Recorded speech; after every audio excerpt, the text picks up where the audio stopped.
Hello മക്കളെ, അപ്പൊ എല്ലാവർക്കും നമ്മുടെ മലയാളം ലൈവിലേക്ക് സ്വാഗതം. എപ്പോഴത്തെയും പോലെ ഇത്തവണയും നിങ്ങളുടെ ആദ്യത്തെ എക്സാം എന്ന് പറയുന്നത് നമ്മുടെ മലയാളമാണ്. മലയാളം പരീക്ഷ എഴുതിക്കൊണ്ട് എന്ത് ചെയ്യുക, ബാക്കി പരീക്ഷകളൊക്കെ അടിപൊളിയായിട്ട് സൂപ്പറായിട്ട് എന്ത് ചെയ്യണം, എഴുതണം. ആര് ചോദിച്ചു കഴിഞ്ഞാലും എപ്പോൾ ചോദിച്ചു കഴിഞ്ഞാലും എന്ത് ചെയ്യണം, നമ്മുടെ മലയാളമാണ് നിങ്ങളുടെ മാർക്കിന്റെ അടിസ്ഥാനം, അല്ലെങ്കിൽ മാർക്കിന് കാരണം നമ്മുടെ ആദ്യം മലയാളം പരീക്ഷയാണ് എന്ന് എന്ത് ചെയ്യണം, നിങ്ങൾ എല്ലാവരോടും പറഞ്ഞിരിക്കണം. ഇനി അടുത്തത് നിങ്ങൾക്ക് ഇപ്പോൾ ഫിസിക്സും മാത്സ് ഒക്കെ വരുന്ന സമയത്ത് നിങ്ങൾ എന്ത് ചെയ്യാം, മലയാളം കഴിഞ്ഞുകൊണ്ടാണ് ഞങ്ങൾക്ക് ആ പരീക്ഷ എളുപ്പം, അല്ലെങ്കിൽ മലയാളമാണ് ആദ്യം, അതുകൊണ്ടാണ് ഞങ്ങൾക്ക് എല്ലാ പരീക്ഷയും എളുപ്പം എന്നുള്ള കാര്യം എന്ത് ചെയ്യണം, എല്ലാവരോടും പറയണം. അപ്പം നമ്മുടെ മലയാളമാണ് നമ്മുടെ ഐശ്വര്യം, ഈ വീടിന്റെ ഐശ്വര്യം മലയാളമാണ് എന്ന് എന്ത് ചെയ്യണം, നിങ്ങൾ പറയണം. അല്ലേ സാർ? അതെ, അത്രേ ഉള്ളൂ. എന്നാണ് നിങ്ങളുടെ ഐശ്വര്യം മലയാളമാണ്. സിമ്പിൾ. ഓക്കെ, അപ്പോ എല്ലാവർക്കും നമ്മുടെ മലയാളം ലൈവിലേക്ക് ഒരിക്കൽ കൂടെ സ്വാഗതം. ഓക്കെ, അപ്പൊ എല്ലാവരും നമ്മുടെ പവർ ഒന്ന് കാണിക്കാൻ വേണ്ടിയിട്ട് നമ്മുടെ ന്യൂട്ടൺസിന്റെ ആപ്പിളും നമ്മുടെ ഫയർ ഇമോജി ഒക്കെ ഒന്ന് വേഗം വേഗം വേഗം കമന്റ് ബോക്സിൽ ഓക്കെ വരട്ടെ. കമന്റ് ബോക്സിൽ നമ്മുടെ പവർ എന്താന്ന് കാണിക്കുക. ഓക്കെ, എല്ലാവരും എന്ത് ചെയ്യുക, സൂപ്പർ ആയിട്ട് അടിപൊളിയായിട്ട് ഇരിക്കുക. ഓക്കെ, ഇതേ സാർ കമന്റ് ബോക്സ് വരുന്നുണ്ട്. ഓക്കെ സെറ്റ് സൂപ്പർ ആണ്. ഓക്കെ, അപ്പൊ നമുക്ക് എന്ത് ചെയ്യാം, നമ്മുടെ ക്ലാസ് പെട്ടെന്ന് തന്നെ സ്റ്റാർട്ട് ചെയ്യാം. എല്ലാവരും റെഡി ആണെങ്കിൽ ഒന്ന് സെറ്റ് എന്ന് പറഞ്ഞിട്ടൊന്ന് കമന്റ് ഇട്ടേ.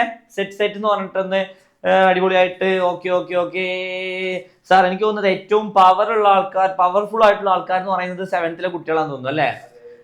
ആയിരിക്കുമല്ലോ, അത്രേ ഉള്ളൂ അല്ലേ? ഓക്കെ, വെറുതെ ആണോ? ശരിക്കും ആണെങ്കിൽ ഒന്ന് പറഞ്ഞേ, ഞങ്ങളാണ് പവർ എന്നുള്ള കാര്യം ഒന്ന്. Okay, super. ഓക്കെ, അപ്പൊ നമുക്ക് എന്ത് ചെയ്യാം, നമ്മുടെ മലയാളം ക്ലാസ്സിലേക്ക് കടക്കാം. നമ്മുടെ ആദ്യത്തെ പരീക്ഷ എന്ന് പറയുന്നത് മലയാളം ഫസ്റ്റ് ആണ്, നമ്മുടെ കേരള പാഠാവലിയാണ്, അല്ലെ? അപ്പോ അതിൽ നിങ്ങൾ ഇമ്പോർട്ടന്റ് ആയിട്ട് നോക്കേണ്ട ചാപ്റ്റേഴ്സ് എന്ന് പറയുന്നത് നിങ്ങളുടെ 3ാമത്തെയും 4ാമത്തെയും യൂണിറ്റുകളിലെ ചാപ്റ്റേഴ്സ് ആണ്. ഓക്കെ, അതായത് ഏകദേശം ഒരു 5ഓളം ചാപ്റ്റേഴ്സ് എന്ത് ചെയ്യാനുണ്ട്, നമുക്ക് സൂപ്പർ ആയിട്ടൊന്നൊന്ന് പഠിക്കാനുണ്ട്. ഓക്കെ, അതിനർത്ഥം നിങ്ങൾക്ക് ആദ്യത്തെ 2 യൂണിറ്റ് പഠിക്കണ്ട എന്നല്ല, നിങ്ങൾ എന്ത് ചെയ്യണം, ഓൾറെഡി പഠിച്ചതാണ്, അതൊന്നുകൂടെ വായിച്ച് നോക്കി അതൊന്നുകൂടെ സെറ്റ് ആയിട്ട് വേണം എന്ത് ചെയ്യാൻ വേണ്ടിയിട്ട്, നാളെ നിങ്ങളുടെ എക്സാമിന് പോകാൻ വേണ്ടിയിട്ട്. പക്ഷെ നിങ്ങൾ കൂടുതൽ ഫോക്കസ് ചെയ്യേണ്ടത് എന്താണ്, നമ്മുടെ ഈ ഒരു സെക്കൻഡ് ടേമിലുള്ള ചാപ്റ്റേഴ്സ് ആണ്.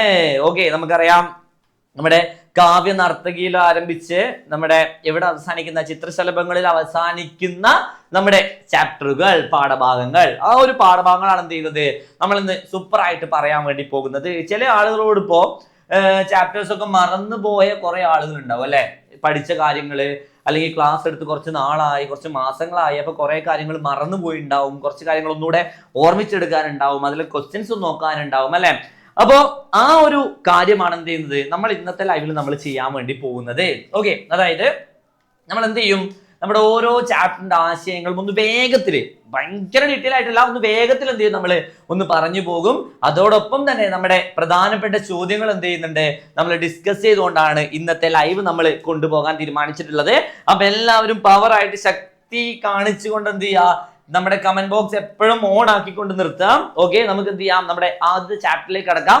അതിനു മുമ്പ് നമുക്ക് ക്രിസ്മസ് ഒക്കെ ആഘോഷിക്കണം, അല്ലെ? ഈ ഒരു എക്സാം ഒക്കെ കഴിഞ്ഞ്, എക്സാമിന്റെ ടെൻഷൻ ഒക്കെ കഴിഞ്ഞതിന് ശേഷം നമുക്ക് എന്ത് ചെയ്യണം, സൂപ്പർ ആയിട്ടൊന്ന് ക്രിസ്മസ് കൂടെ ആഘോഷിക്കണം, അല്ലേ സാർ? അല്ലെ? അതിനുവേണ്ടി വെയിറ്റിംഗ് ആണ്, എല്ലാവരും പറയുന്നുണ്ട്. ഓക്കെ, ഓക്കെ, അപ്പൊ നമുക്ക് എന്ത് ചെയ്യാം, നമ്മുടെ 1ാമത്തെ ചാപ്റ്റർ നമുക്ക് ആദ്യമായിട്ട് പഠിക്കാനുള്ള നമ്മുടെ 3ാമത്തെ യൂണിറ്റിലെ ഫസ്റ്റ് ചാപ്റ്റർ ആണ് കാവ്യ നർത്തകി എന്ന് പറയുന്ന പാഠഭാഗം. കാവ്യ നർത്തകി നമ്മുടെ മലയാളത്തിന്റെ ഓർഫ്യൂസ് എന്നറിയപ്പെടുന്ന ചങ്ങമ്പുഴ കൃഷ്ണപിള്ളയുടെ മനോഹരമായിട്ടുള്ള ഒരു കവിതയാണ് നമുക്ക് ആദ്യമായിട്ട് പഠിക്കാനുള്ള കാവ്യ നർത്തകി എന്ന് പറയുന്നത്. ഓക്കെ, അപ്പൊ നിങ്ങൾ ഇത് കുറച്ച് മുമ്പ് പഠിച്ച ചാപ്റ്റർ ആയിരിക്കും, അല്ലെ? അപ്പൊ നമുക്ക് എന്ത് ചെയ്യണം, ഈ ഒരു പാഠഭാഗത്തിന്റെ ആശയം എന്താണ്, ഈ പാഠഭാഗത്തിലൂടെ ചങ്ങമ്പുഴ നമുക്ക് കാട്ടിത്തരുന്നത് എന്താണ് ഇതിന്റെ കാര്യങ്ങൾ എന്ന് നമുക്ക് എന്ത് ചെയ്യണം, മനസ്സിലാക്കേണ്ടതുണ്ട്, അല്ലെ?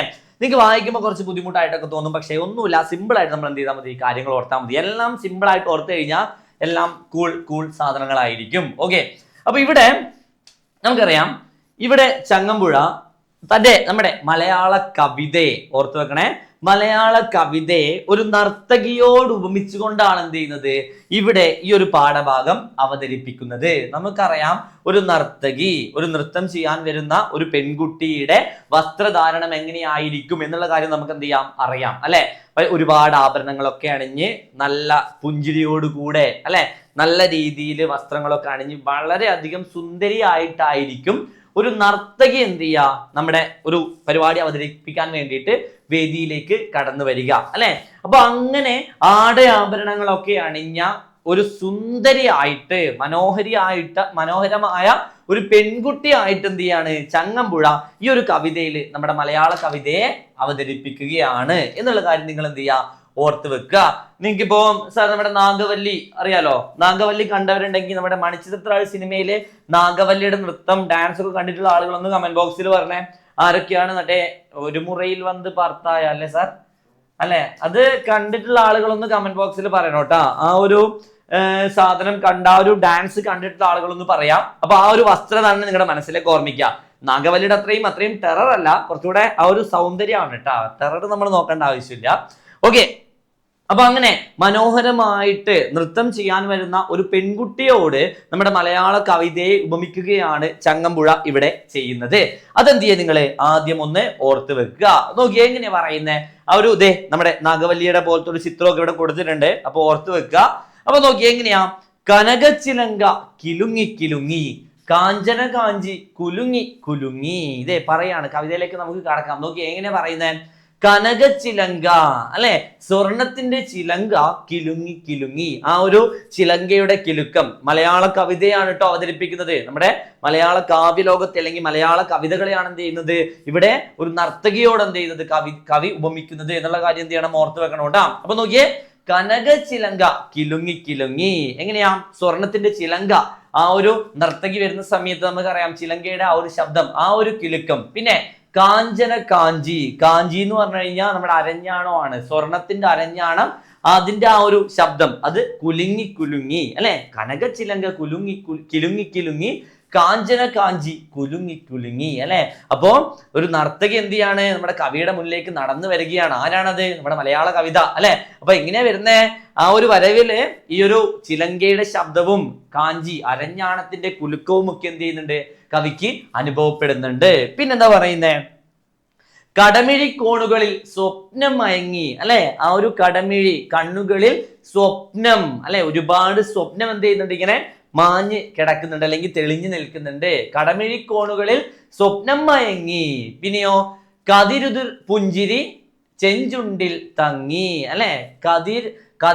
കതിര് പോലുള്ള അല്ലെ, നമുക്കറിയാം നെല്ലിന്റെ ആ ഒരു കതിര്, ആ കതിരിന്റെ ആ കതിർക്കുല പോലെ പൂ പോലുള്ള പുഞ്ചിരി ചെഞ്ചുണ്ടിൽ എന്ത് ചെയ്യുന്നുണ്ട്, തിളങ്ങുന്നുണ്ട് അല്ലെ. നല്ല പുഞ്ചിരിയോട് കൂടിയാണ് എന്ത് ചെയ്യുന്നത്, മലയാള കവിത കടന്നു വരുന്നത്. അപ്പൊ നോക്കിയേ, കടമിഴിക്കോണുകളിൽ സ്വപ്നം മയങ്ങി, കതിരുതിർ പൂപ്പുഞ്ചിരി ചെഞ്ചുണ്ടിൽ തങ്ങി. നിങ്ങളുടെ മനസ്സിലേക്ക് ആ ഒരു ചിത്രം വരണം കേട്ടാ.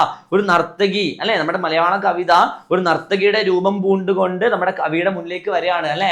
എന്താ, ഈ ഒരു ചിലങ്കയുടെ ശബ്ദവും അതുപോലെ തന്നെ കാഞ്ചിയുടെ അരഞ്ഞാണത്തിന്റെ ശബ്ദവും ഒപ്പം ചെഞ്ചുണ്ടിൽ ഒരു പൂ പോലുള്ള പുഞ്ചിരി, മനോഹരമായിട്ടുള്ള പുഞ്ചിരി വിടർത്തിക്കൊണ്ട് കടമിഴി കണ്ണുകളിൽ സ്വപ്നത്തെ നിറച്ചുകൊണ്ട് എന്ത് ചെയ്യാണ്, മലയാള കവിത കടന്നു വരികയാണ്. പിന്നെ എന്താ പറയുന്നേ, ഒഴുകുമുടയാടയിൽ അലയൊളികൾ ചിന്നി, അഴകൊരു ഉടലാർന്ന പോലെ അങ്ങനെ മിന്നി. ഇത് പറയാണ്, എന്താ പറയുന്നേ, ഒഴുകുമുടയാടയിൽ ഒളി അലകൾ ചിന്നി അല്ലെ. അപ്പൊ ആ ഒരു വസ്ത്രധാരണം, ഓക്കെ, അതായത് ആ നർത്തകിയുടെ മലയാള കവിതയുടെ ആ ഒരു വസ്ത്രധാരണം എങ്ങനെയാണ്, ഒഴുകുന്ന പോലെ അല്ലെ. നമുക്കറിയാം മനോഹരമായിട്ടുള്ള സാരി അല്ലെ, ആ ഒരു വസ്ത്രധാരണം അതിങ്ങനെ എന്താ, നമ്മുടെ കടലിലെ തിരമാലകൾ എങ്ങനെയാണോ ഒഴുകുന്നത്, ആ തിരമാലകൾ പോലെ ഒഴുകുന്ന ഉടയാട എന്ന് പറഞ്ഞു കഴിഞ്ഞാൽ വസ്ത്രം, ആ വസ്ത്രം അണിഞ്ഞുകൊണ്ട് എങ്ങനെയാ പറയുന്നേ, അഴക് ഒരു ഉടലാർന്ന പോലെ അങ്ങനെ മിന്നി അല്ലെ. അഴക് എന്ന് പറഞ്ഞ എന്താ, സൗന്ദര്യം, ഭംഗി. ആ ഭംഗിക്ക് ഒരു ഉടൽ, ഒരു ശരീരം കൊടുത്തിട്ടുണ്ടെങ്കിൽ അത് എങ്ങനെയാണോ, ഓക്കെ, അതുപോലെ നമ്മുടെ മലയാള കവിത എന്ത് ചെയ്യാണ്, സുന്ദരിയായിട്ട് മനോഹരിയായിട്ട് വന്ന് നിൽക്കുകയാണ്. ഓക്കെ, നോക്കിയേ, ഒഴുകുമുടയാടയിൽ ഒളി അലകൾ ചിന്നി അല്ലെ.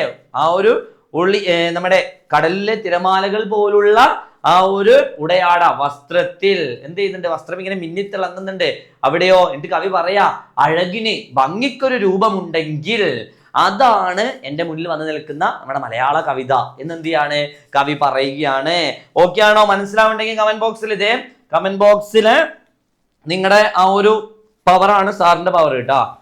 ഞാൻ ആദ്യം വെറുതെ 7ാം ക്ലാസ് ആണ് ഏറ്റവും സൂപ്പർ എന്നൊക്കെ പറഞ്ഞിട്ടുണ്ട്. അപ്പൊ അതൊന്നും ചെയ്യാൻ പാടില്ല, വിട്ടുകളയാൻ പാടില്ല. ഓക്കെ, അപ്പൊ നോക്കിയേ, പിന്നെ നോക്കിയേ, മതിമോഹന ശുഭനർത്തനമാടുന്ന ഈ മഹിതേ മമ മുന്നിൽ നിന്നു നീ മലയാള കവിതേ. നോക്കിയേ, ഇത്രയും പറഞ്ഞുകൊണ്ട് മലയാള കവിതയുടെ ഭംഗിയെ വർണ്ണിച്ചുകൊണ്ട് പറയുകയാണ് എന്താ, മതിമോഹന ശുഭനർത്തനമാടുന്ന ഈ മഹിതേ, അല്ലെ, എൻ്റെ മനസ്സിനെ മോഹിപ്പിക്കുന്ന നൃത്തമാടുന്ന മലയാള കവിതേ. മമ എന്ന് പറഞ്ഞു കഴിഞ്ഞാൽ എന്റെ മുന്നിൽ നിന്നു നീ മലയാള കവിതേ, അങ്ങനെയുള്ള അതിസുന്ദരിയായിട്ടുള്ള മലയാള കവിതേ, എന്നെ മോഹിപ്പിക്കുന്ന മലയാള കവിതേ, നീ എന്റെ മുന്നിൽ വന്ന് നിൽക്കുകയാണ് എന്നെന്ത് ചെയ്യാ കവി പറയാണ്. ഇവിടെ മലയാള കവിതയുടെ സൗന്ദര്യത്തെ ഒരു നർത്തകിയോട് ഉപമിച്ചുകൊണ്ട് ആ സൗന്ദര്യം തന്റെ മുന്നിൽ വന്ന് നിൽക്കുന്നതിൽ സന്തോഷിക്കുന്ന കവിയെ നമുക്ക് എന്ത് ചെയ്യാൻ പറ്റും, കാണാൻ വേണ്ടി സാധിക്കുന്നു. പിന്നെ നോക്കിയേ, 1000 സ്വർഗങ്ങൾ സ്വപ്നവുമായി എത്തി മായികയെ നിന്നിൻ നടനം നടത്തി, അല്ലെ. അപ്പൊ കവിയുടെ മുന്നിലെ മലയാള കവിത ഇങ്ങനെ മനോഹരിയായിട്ട് വന്ന് നിൽക്കുന്ന സമയത്ത് ഇവിടെ ഭാവനയാണ് കേട്ടോ ഉദ്ദേശിക്കുന്നത്, അതുകൂടെ ഓർമ്മിക്കുക. എന്താ പറയുന്നേ, 1000 സ്വർഗങ്ങൾ സ്വപ്നവുമായി എത്തിയതുപോലെ കവിക്ക് തോന്നുകയാണ് എന്താ, തൻ്റെ 1000 സ്വപ്നങ്ങൾ സ്വർഗവുമായി എത്തിയതുപോലെ ആർക്ക് തോന്നുകയാണ്, കവിക്ക് തോന്നുകയാണ്. കാരണം എന്താ, കവിയുടെ ഭാവനയാണ് ഉദ്ദേശിക്കുന്നത്. അതായത് മലയാള കവിത വന്ന് നിന്നപ്പോ കവിയുടെ ഭാവനയിൽ എന്ത് ചെയ്യാണ്, ഒരുപാട് ആശയങ്ങൾ, ഒരുപാട് പുതിയ സ്വപ്നങ്ങൾ എന്ത് ചെയ്യാണ്, കവി അറിയാതെ ഇങ്ങനെ മനസ്സിലേക്ക് വരികയാണ്. അപ്പോ കവിത എഴുതാനുള്ള കവിയുടെ ആ ഒരു ഭാവനയുടെ കടന്നുവരവാണ് എന്ത് ചെയ്യുന്നത് ഇവിടെ വ്യക്തമാക്കുന്നത്. 1000 സ്വർഗങ്ങൾ സ്വപ്നവുമായി എത്തി മായികേ, അല്ലെ, മായം ചെയ്യുന്നവളെ നീ നിൻ നടനം നടത്തി. അതായത് കവിത പിറന്നു, കവിയുടെ ഉള്ളിൽ എന്ത് ചെയ്യാണ്, ഒരുപാട് ഭാവന ഉണർന്നിട്ട് കവിത പിറക്കാൻ പോവാണ്. അതാണ് പറയുന്നത് എന്താ, നീ നിൻ നടനം നടത്തി. നടനം എന്ന് പറഞ്ഞു കഴിഞ്ഞാൽ നൃത്തം നടത്തി എന്ന് പറയുന്നത്. പിന്നെയോ, പുഞ്ചിരി പെയ്താടൂ നീ ലളിതേ തുഞ്ചന്റെ തത്തേ കൊഞ്ചിച്ച കവിതേ അഞ്ചി കുഴഞ്ഞഴിഞ്ഞാടൂ ഗുണമിളിതേ കുഞ്ചന്റെ തുള്ളലിൽ മണി കെട്ടിയ കവിതേ. ഈ 2 വരികൾ എന്ത് ചെയ്യണം, നിങ്ങൾ ഓർത്തു വെക്കണം. അതായത് നമുക്കറിയാം, നമ്മുടെ മലയാളത്തിന്റെ സാഹിത്യ പാരമ്പര്യം എടുത്തു നോക്കിക്കഴിഞ്ഞാല് അവിടെ തുഞ്ചത്ത് എഴുത്തച്ഛന്റെയും, അല്ലെ, നമ്മുടെ മലയാള ഭാഷയുടെ പിതാവ് എന്നറിയപ്പെടുന്ന എഴുത്തച്ഛന്റെയും, അതുപോലെ തന്നെ നമ്മുടെ കുഞ്ചൻ നമ്പ്യാർ ഓട്ടംതുള്ളലിന്റെ ഉപജ്ഞാതാവ്, അല്ലെ, ഓട്ടംതുള്ളൽ, പറയാൻതുള്ളൽ, ശീതങ്കൻ തുള്ളൽ എന്ന് പറയുന്ന തുള്ളൽ പ്രസ്ഥാനത്തിന്റെ ഉപജ്ഞാതാവായിട്ടുള്ള കുഞ്ചൻ നമ്പ്യാരെയും എന്ത് ചെയ്യാണ് കവി ഇവിടെ ഓർമ്മിക്കുകയാണ് ചെയ്യുന്നത്. അതായത് മലയാള കവിതയുടെ പാരമ്പര്യത്തെ, അല്ലെങ്കിൽ മലയാള സാഹിത്യത്തിന്റെ മുൻ പാരമ്പര്യത്തെ എന്ത് ചെയ്യാണ് കവി ഒന്ന് ഓർത്തെടുക്കുകയാണ്. എന്താ പറയുന്നേ, പുഞ്ചിരി പെയ്താടൂ നീ ലളിതേ, പുഞ്ചിരി, ചിരിക്കുക, അല്ലെ, തുഞ്ചന്റെ തത്തയെ കൊഞ്ചിച്ച കവിതേ. അതായത് നമുക്കറിയാം, എഴുത്തച്ഛന്റെ രാമായണം, മഹാഭാരതം, കിളിപ്പാട്ടുകളൊക്കെ കിളിയെ കൊണ്ട് കഥ പറയിപ്പിക്കുന്ന രീതിയാണ്, അല്ലെ. നമുക്കറിയാം, നമ്മൾ പഠിച്ചിട്ടുണ്ടാ, കിളി കഥ പറയുന്ന രീതിയിലാണ് എന്ത് ചെയ്യുന്നത് നമ്മുടെ മഹാഭാരതം കിളിപ്പാട്ടും രാമായണം കിളിപ്പാട്ടും ഒക്കെ എഴുത്തച്ഛൻ എഴുതിയിട്ടുള്ളത്. അപ്പോ ആ ഒരു തത്തയെ, ആ ഒരു കിളിമകളെ കൊഞ്ചിച്ചതാണ് ആരാ, നീ മലയാള കവിതേ. അതായത് നമ്മുടെ പാരമ്പര്യത്തെ, സാഹിത്യ പാരമ്പര്യത്തെ ഓർത്തെടുക്കുകയാണ്. പിന്നെയോ, അഞ്ചി കുഴഞ്ഞഴിഞ്ഞാടൂ ഗുണമെളിതേ കുഞ്ചന്റെ, അല്ലെ, നമ്മുടെ കുഞ്ചൻ നമ്പ്യാര്, കുഞ്ചന്റെ തുള്ളലിൽ മണി കെട്ടിയ കവിതയെ. നമ്മുടെ ഓട്ടൻതുള്ളൽ, പറയാൻതുള്ളൽ, ശീതങ്കൻ തുള്ളൽ എന്ന് പറയുന്ന തുള്ളൽ പ്രസ്ഥാനത്തിന് മണി കെട്ടിയ കവിതയെ. അതൊക്കെ എന്താ ഉദ്ദേശിക്കുന്നത്, കാവ്യ പാരമ്പര്യത്തെയാണ് കേട്ടോ. നമ്മുടെ മലയാള സാഹിത്യത്തിന്റെ ശക്തമായിട്ടുള്ള പാരമ്പര്യത്തെ എന്ത് ചെയ്യുക, കവി ഓർത്തെടുക്കുകയാണ്. ഓക്കെ, മനസ്സിലാവുന്നുണ്ടെങ്കിൽ കമന്റ് ബോക്സിൽ വേഗം പറഞ്ഞോളൂ, വേഗം പറഞ്ഞോളൂ. ഓക്കെ, ഇതേ നമ്മുടെ ന്യൂട്ടന്റെ ആപ്പിളും ഫയർ ഇമോജി ഒക്കെ വരുന്നുണ്ട്. ഓക്കെ, സൂപ്പർ ആയിട്ട് എന്ത് ചെയ്യുക, എല്ലാവരും പവർ ആയിട്ടിരിക്കുക. Okay, super. ഓക്കെ, ഇനി എന്താ പറയുന്നത് നോക്കിയേ, പലമാതിരി പല ഭാഷകൾ പല ഭൂഷകൾ കെട്ടി പാടിയും ആടിയും പല ചേഷ്ടകൾ കാട്ടി. നമുക്കറിയാം, മലയാള കവിത എന്ന് പറയുന്നത് ഒരിടത്ത് മാത്രം ഒതുങ്ങി നിൽക്കുന്നതോ അല്ലെങ്കിൽ ഒരു വിഭാഗത്തിലേക്ക് മാത്രമുള്ളതോ അല്ല. ഒരുപാട് മേഖലകളിൽ എന്ത് ചെയ്യുന്നുണ്ട്, നമ്മുടെ സാഹിത്യമുണ്ട്, അല്ലെ. അപ്പൊ എന്താ പറയുന്നത്, പലമാതിരി പല ഭാഷകൾ, അല്ലെ. നമുക്കറിയാം, 14 ജില്ലകൾ എടുത്തു പോയി കഴിഞ്ഞാൽ 14 ഭാഷകളാണ്. മലയാളത്തിൽ തന്നെ ഒരുപാട് വ്യത്യാസങ്ങൾ വരുന്നുണ്ട്. അപ്പോ പല ഭാഷകൾ, പിന്നെയോ പല ഭൂഷകൾ പല വേഷങ്ങൾ കെട്ടി പാടിയും ആടിയും പല ചേഷ്ടകൾ കാട്ടി, അല്ലെ. മലയാള കവിതയുടെ വ്യത്യസ്തമായിട്ടുള്ള തലങ്ങൾ എന്ത് ചെയ്യാണ് ഇവിടെ ഓർമ്മിച്ചെടുക്കുകയാണ്. പിന്നെന്താ പറയുന്നേ, വിഭ്രമ വിഷവിത്ത് വിതയ്ക്കിലും ഹൃദിമേ വിസ്മരിക്കില്ല ഞാൻ നിന്നെ സുരസുഷമേ. എന്ത് മനോഹരമായിട്ടുള്ള വരികളാന്ന് നോക്കിയേ. എന്താ പറയുന്നേ, വിഭ്രമ വിഷവിത്ത് അല്ലെ, വിഭ്രമത്തിന്റെ അല്ലെങ്കിൽ മനസ്സിൽ വിഭ്രമത്തിന്റെ വിഷവിത്തുകൾ പാകിയാൽ പോലും, അല്ലെങ്കിൽ മനസ്സിലെ മോശമായിട്ടുള്ള ചിന്താഗതികൾ എന്തെങ്കിലും ഉണ്ടായാൽ പോലും, അല്ലെങ്കിൽ എൻ്റെ ഉള്ളില് മോശപ്പെട്ട ഇരുട്ട് മൂടിയാൽ പോലും ഞാൻ നിന്നെ എന്ത് ചെയ്യില്ല, ഒരിക്കലും വിസ്മരിക്കില്ല, ഒരിക്കലും നിന്നെ ഞാൻ മറക്കില്ല എന്ന് എന്ത് ചെയ്യാണ് കവി കാവ്യദേവതയോട് അല്ലെങ്കിൽ മലയാള കവിതയോട് പറയുകയാണ്. വിഭ്രമ വിഷവിത്ത് വിതയ്ക്കലും ഹൃദിമേ എന്ന് പറയുമ്പോൾ മനസ്സിലെ വിഭ്രമത്തിന്റെ വിഷവിത്ത് വിതച്ചാലും വിസ്മരിക്കില്ല ഞാൻ നിന്നെ സുരസുഷമേ അല്ലെ, അപ്പോഴും ഞാൻ എന്ത് ചെയ്യില്ല, നിന്നെ മറക്കില്ല, നിന്നെ ഞാൻ എന്ത് ചെയ്യും, ചേർത്ത് പിടിക്കും കവിത എന്നെന്ത് ചെയ്യാണ് ചങ്ങമ്പുഴ പാടുകയാണ്. പിന്നെന്താ പറയുന്നേ, തവ തലമുടിയിൽ നിന്നൊരു നാര് പോരും തരികെ എന്നെ തഴുകട്ടെ പെരുമയും പേരും പോവുന്നോ നിൻ നൃത്തം നിർത്തിനി ദേവി അയ്യോ പോവല്ലേ പോവല്ലേ പോവല്ലേ ദേവി. ഓക്കെ, നോക്കി എന്താ അടുത്ത് നോക്കി എന്താ പറയുന്നേ, തവ തലമുടിയിൽ നിന്നൊരു നാര് പോരും അല്ലെ. അപ്പൊ പറയാണ് മലയാള കവിതയോട്, അത്രയും സുന്ദരിയായിട്ടുള്ള ആ മനോഹരിയായിട്ടുള്ള നർത്തകിയോട് പറയാം, നിന്റെ തലമുടിയിൽ നിന്നൊരു നാര് മാത്രം മതി. ഓക്കെ, നാര്, ഒരു മുടി മാത്രം മതി, ആ മുടി മതി, ആ മുടി എന്നിൽ ഉണ്ടെങ്കിൽ, അതിൻ്റെ ഒരു തഴുകൽ എനിക്കുണ്ടെങ്കിൽ അത് മതി എനിക്ക് പേരും പെരുമയ്ക്കും അല്ലെ. അത് അത്രയും ചെറിയൊരു കാര്യം പോലും എൻ്റെ കയ്യിൽ, നിന്റേതായിട്ട് എൻ്റെ കയ്യിൽ ഉണ്ടെങ്കിൽ എനിക്ക് എല്ലാ രീതിയിലുള്ള പേരും പെരുമയും ലഭിക്കും. അപ്പൊ അതെന്ത് ചെയ്യാ, നീ എനിക്ക് നൽകുക എന്നെന്ത് ചെയ്യാണ് കവി പറയുകയാണ്. പിന്നെയോ, പോവുന്നോ നിൻ നൃത്തം നിർത്തി നീ ദേവി അയ്യോ പോവല്ലേ പോവല്ലേ പോവല്ലേ ദേവി അല്ലെ. എന്നിട്ട് പറയാണ് എന്താ, അപ്പോ തിരിച്ച് ഈ കാവ്യദേവത അല്ലെങ്കിൽ മലയാളം കവിത തിരിച്ചു പോകുമ്പോ, അതായത് ഭാവനയിൽ നിന്ന് കവിത ഇങ്ങനെ മാഞ്ഞു പോകുമ്പോ ആ ഒരു മാഞ്ഞു പോകലിൽ വിഷമിക്കുന്ന കവിയെ നമുക്ക് എന്ത് ചെയ്യാൻ പറ്റും, കാണാൻ ഇവിടെ സാധിക്കും. അപ്പൊ പറയാ എന്താ, പോവുന്നോ നിൻ നൃത്തം നിർത്തിനി ദേവി അല്ലെ, നീ പോവല്ലേ പോവല്ലേ ദേവി അല്ലെ, എന്നിൽ നിന്ന് നീ എന്ത് ചെയ്യല്ലേ, അകന്ന് പോവല്ലേ ദേവി കവിതേ എന്നെന്തിയാണ് അവസാനം കവി പറയുന്നിടത്താണ് എന്ത് ചെയ്യുന്നത്, നമ്മുടെ പാഠഭാഗം അവസാനിപ്പിക്കുന്നത്. ഓക്കെ ആണോ? ഓക്കെയാണ്. ഇത്രയും ഭാഗങ്ങൾ മനസ്സിലായിണ്ടോ? ഇത്രയും ഭാഗങ്ങൾ ഓക്കെ ആണോ? വേഗത്തിലാണെന്ന് പറഞ്ഞത്, നിങ്ങൾ പഠിച്ച കാര്യങ്ങളൊക്കെ ഓർത്തെടുക്കാൻ പറ്റിയിട്ടുണ്ടോ? ഓക്കെ ആണെങ്കിൽ ഒന്ന് കമന്റ് ബോക്സിൽ വേഗം പറയാം, വേഗം പറയാം. വേഗം ഓക്കെ ആണോ സാർ? ഓക്കെ സെറ്റാന്ന് വിചാരിക്കുന്നു. മറന്നു പോകാൻ പാടില്ലേ, ഓൾറെഡി നിങ്ങൾ പഠിച്ച കവിതയാണ്, അപ്പൊ അതൊന്ന് നിങ്ങൾക്ക് പിന്നെയും ഓർത്തെടുക്കാൻ പറ്റിയിട്ടുണ്ട് എന്ന് വിചാരിക്കുന്നു. ഓക്കെ, നമുക്ക് എന്ത് ചെയ്യാം, നമ്മുടെ കവിതയുടെ ആശയം ഒന്നുകൂടെ സെറ്റ് ആക്കാൻ വേണ്ടി നമുക്ക് എന്ത് ചെയ്യാം നോക്കാം. ഓക്കെ, ഡി നോക്കിയേ, ചങ്ങമ്പുഴ കൃഷ്ണപിള്ളയുടെ സ്വരരാഗ സുധ എന്ന കവിതയിലെ ഈ കാവ്യഭാഗം മലയാള കവിതയുടെ മാസ്മരിക ലോകത്തേക്ക് വായനക്കാരെ ആനയിക്കുന്നു. മലയാള കവിതയെ കാവ്യ നർത്തകിയായി, നമ്മുടെ നാഗവല്ലിയായിട്ട്, ഓക്കെ അങ്ങനെ ഓർമ്മിച്ചാൽ മതി, നാഗവല്ലി ഒരു മുറയിൽ വന്ന് വാർത്തായ, ഓക്കെ, കാവ്യ നർത്തകിയായി കവി സങ്കല്പിക്കുകയാണ്. കാവ്യ നർത്തകി കവിയുടെ മുന്നിൽ സ്വർണ്ണ ചിലങ്കകൾ കിലുക്കിക്കൊണ്ടും സ്വർണ്ണ അരഞ്ഞാണം ഇളക്കിക്കൊണ്ടും മതിമറന്നെന്തിയാണ് നൃത്തം ചെയ്യുകയാണ്. അവളുടെ കണ്ണുകളിൽ സ്വപ്നം മയങ്ങി കിടക്കുന്നു. അവളുടെ ചെഞ്ചുണ്ടിൽ അവളുടെ ചുണ്ടുകളിൽ പുഞ്ചിരി വിടർന്നു നിൽക്കുന്നു, പൂ പോലുള്ള പുഞ്ചിരി.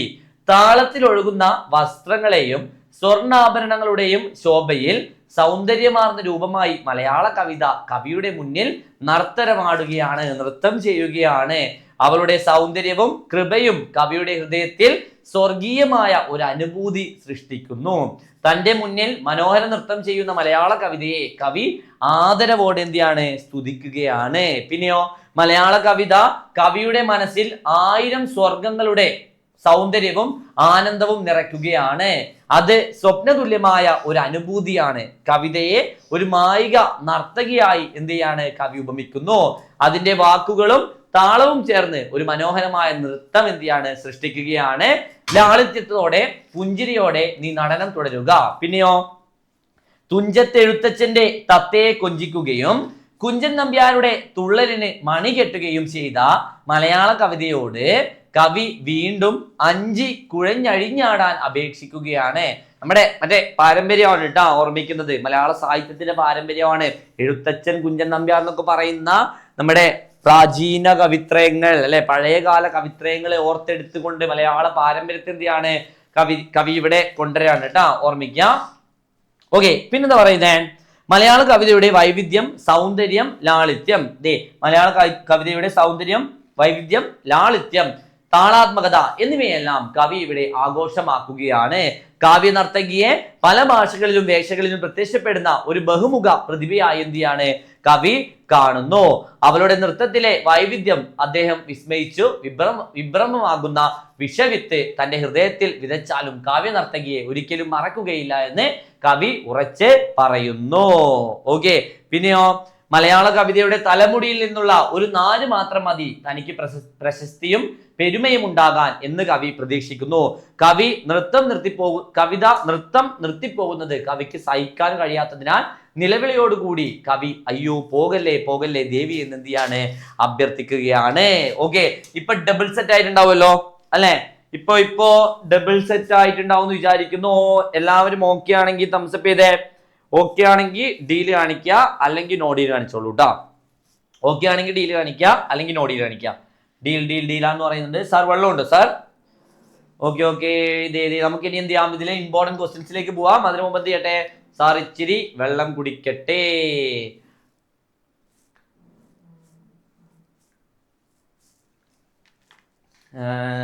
ഓക്കെ, ഇനി നമുക്ക് എന്ത് ചെയ്യാം, ചോദ്യത്തിലേക്ക് പോവാം.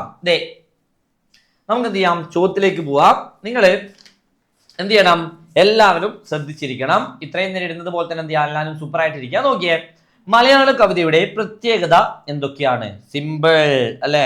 നമ്മൾ ഓൾറെഡി നമ്മൾ പറഞ്ഞ കാര്യമൊക്കെയാണ്. നോക്കിയേ, എന്താ മലയാള കവിത മനോഹരമായ ആടയാഭരണങ്ങൾ ഉടുത്തൊരുങ്ങി ചുണ്ടിൽ മനോഹരമായ പുഞ്ചിരി ഒളിപ്പിച്ച് മനോഹരമായ വസ്ത്രങ്ങളിൽ ഒളിവിതറുന്ന കാന്തിയുമായി വിളങ്ങുകയാണ്. പിന്നെയോ പല ഭാഷകളിൽ പല പേരുകളിൽ കാവ്യദേവത വിഹരിക്കുന്നു. കനകച്ചിലങ്ക കിലുങ്ങി എന്ന വരിയിലൂടെ കവിതയുടെ ശബ്ദഭംഗിയിലേക്കും കാഞ്ചനകാഞ്ചി കുലുങ്ങി എന്നതിലൂടെ കവിതയുടെ ഭാവതാള ഭംഗിയിലേക്കുമാണ് കവി എന്ത് ചെയ്യുന്നത്, വിരൽ ചൂണ്ടുന്നത്. കവിതയിൽ മലയാള കവിതയെ പല ഭാഷകൾ പല ഭൂഷകൾ കെട്ടി പാടിയാടുന്നതായി ചിത്രീകരിക്കുന്നു. പല ഭാഷകൾ പല ഭൂഷകൾ കെട്ടി പാടിയാടുന്നതായിട്ട് എന്ത് ചെയ്യുന്നുണ്ട്, ചിത്രീകരിക്കുന്നു. ഇത് മലയാള കവിതയുടെ വൈവിധ്യത്തെയാണ്, ഓർമ്മിക്കണേ, വൈവിധ്യത്തെയാണ് എടുത്തു കാണിക്കുന്നത്. തുഞ്ചത്തെഴുത്തച്ഛന്റെ തത്തയെ കൊഞ്ചിക്കുകയും കുഞ്ചൻ നമ്പ്യാരുടെ തുള്ളലിനെ മണികെട്ടുകയും ചെയ്യുന്ന മലയാള കവിത കേരളത്തിലെ സാംസ്കാരിക പൈതൃകത്തിന്റെ ഭാഗമാണ്. അപ്പോ ഓർത്ത് വെക്കണം, ഈ രീതിയിലായിരിക്കില്ല ചോദ്യങ്ങൾ വരിക, വ്യത്യാസം വരും. പക്ഷേ ആശയം നിങ്ങൾ എന്ത് ചെയ്യണം, ഉറപ്പായിട്ടും ഓർത്ത് വെക്കേണ്ടതുണ്ട്. എങ്ങനെയൊക്കെ ചോദ്യം വന്നാൽ നമുക്ക് എന്ത് ചെയ്യാൻ പറ്റണം, എഴുതാൻ പറ്റണം കേട്ടോ. ഓക്കെ, അടുത്ത് നോക്കിയേ, കവി നർത്തകിയോട് എന്തെല്ലാമാണ് അപേക്ഷിക്കുന്നത്? നമുക്കറിയാം, ഇനി പറയേണ്ട കാര്യമില്ല അല്ലെ? എന്താ, നിന്റെ നൃത്തം അവസാനിപ്പിച്ച് ഒരിക്കലും നീ പോകല്ലേ, എന്നിൽ നിന്ന് കാവ്യദേവത ഇറങ്ങിപ്പോകല്ലേ എന്നാണ് കവി യാചിക്കുന്നത്.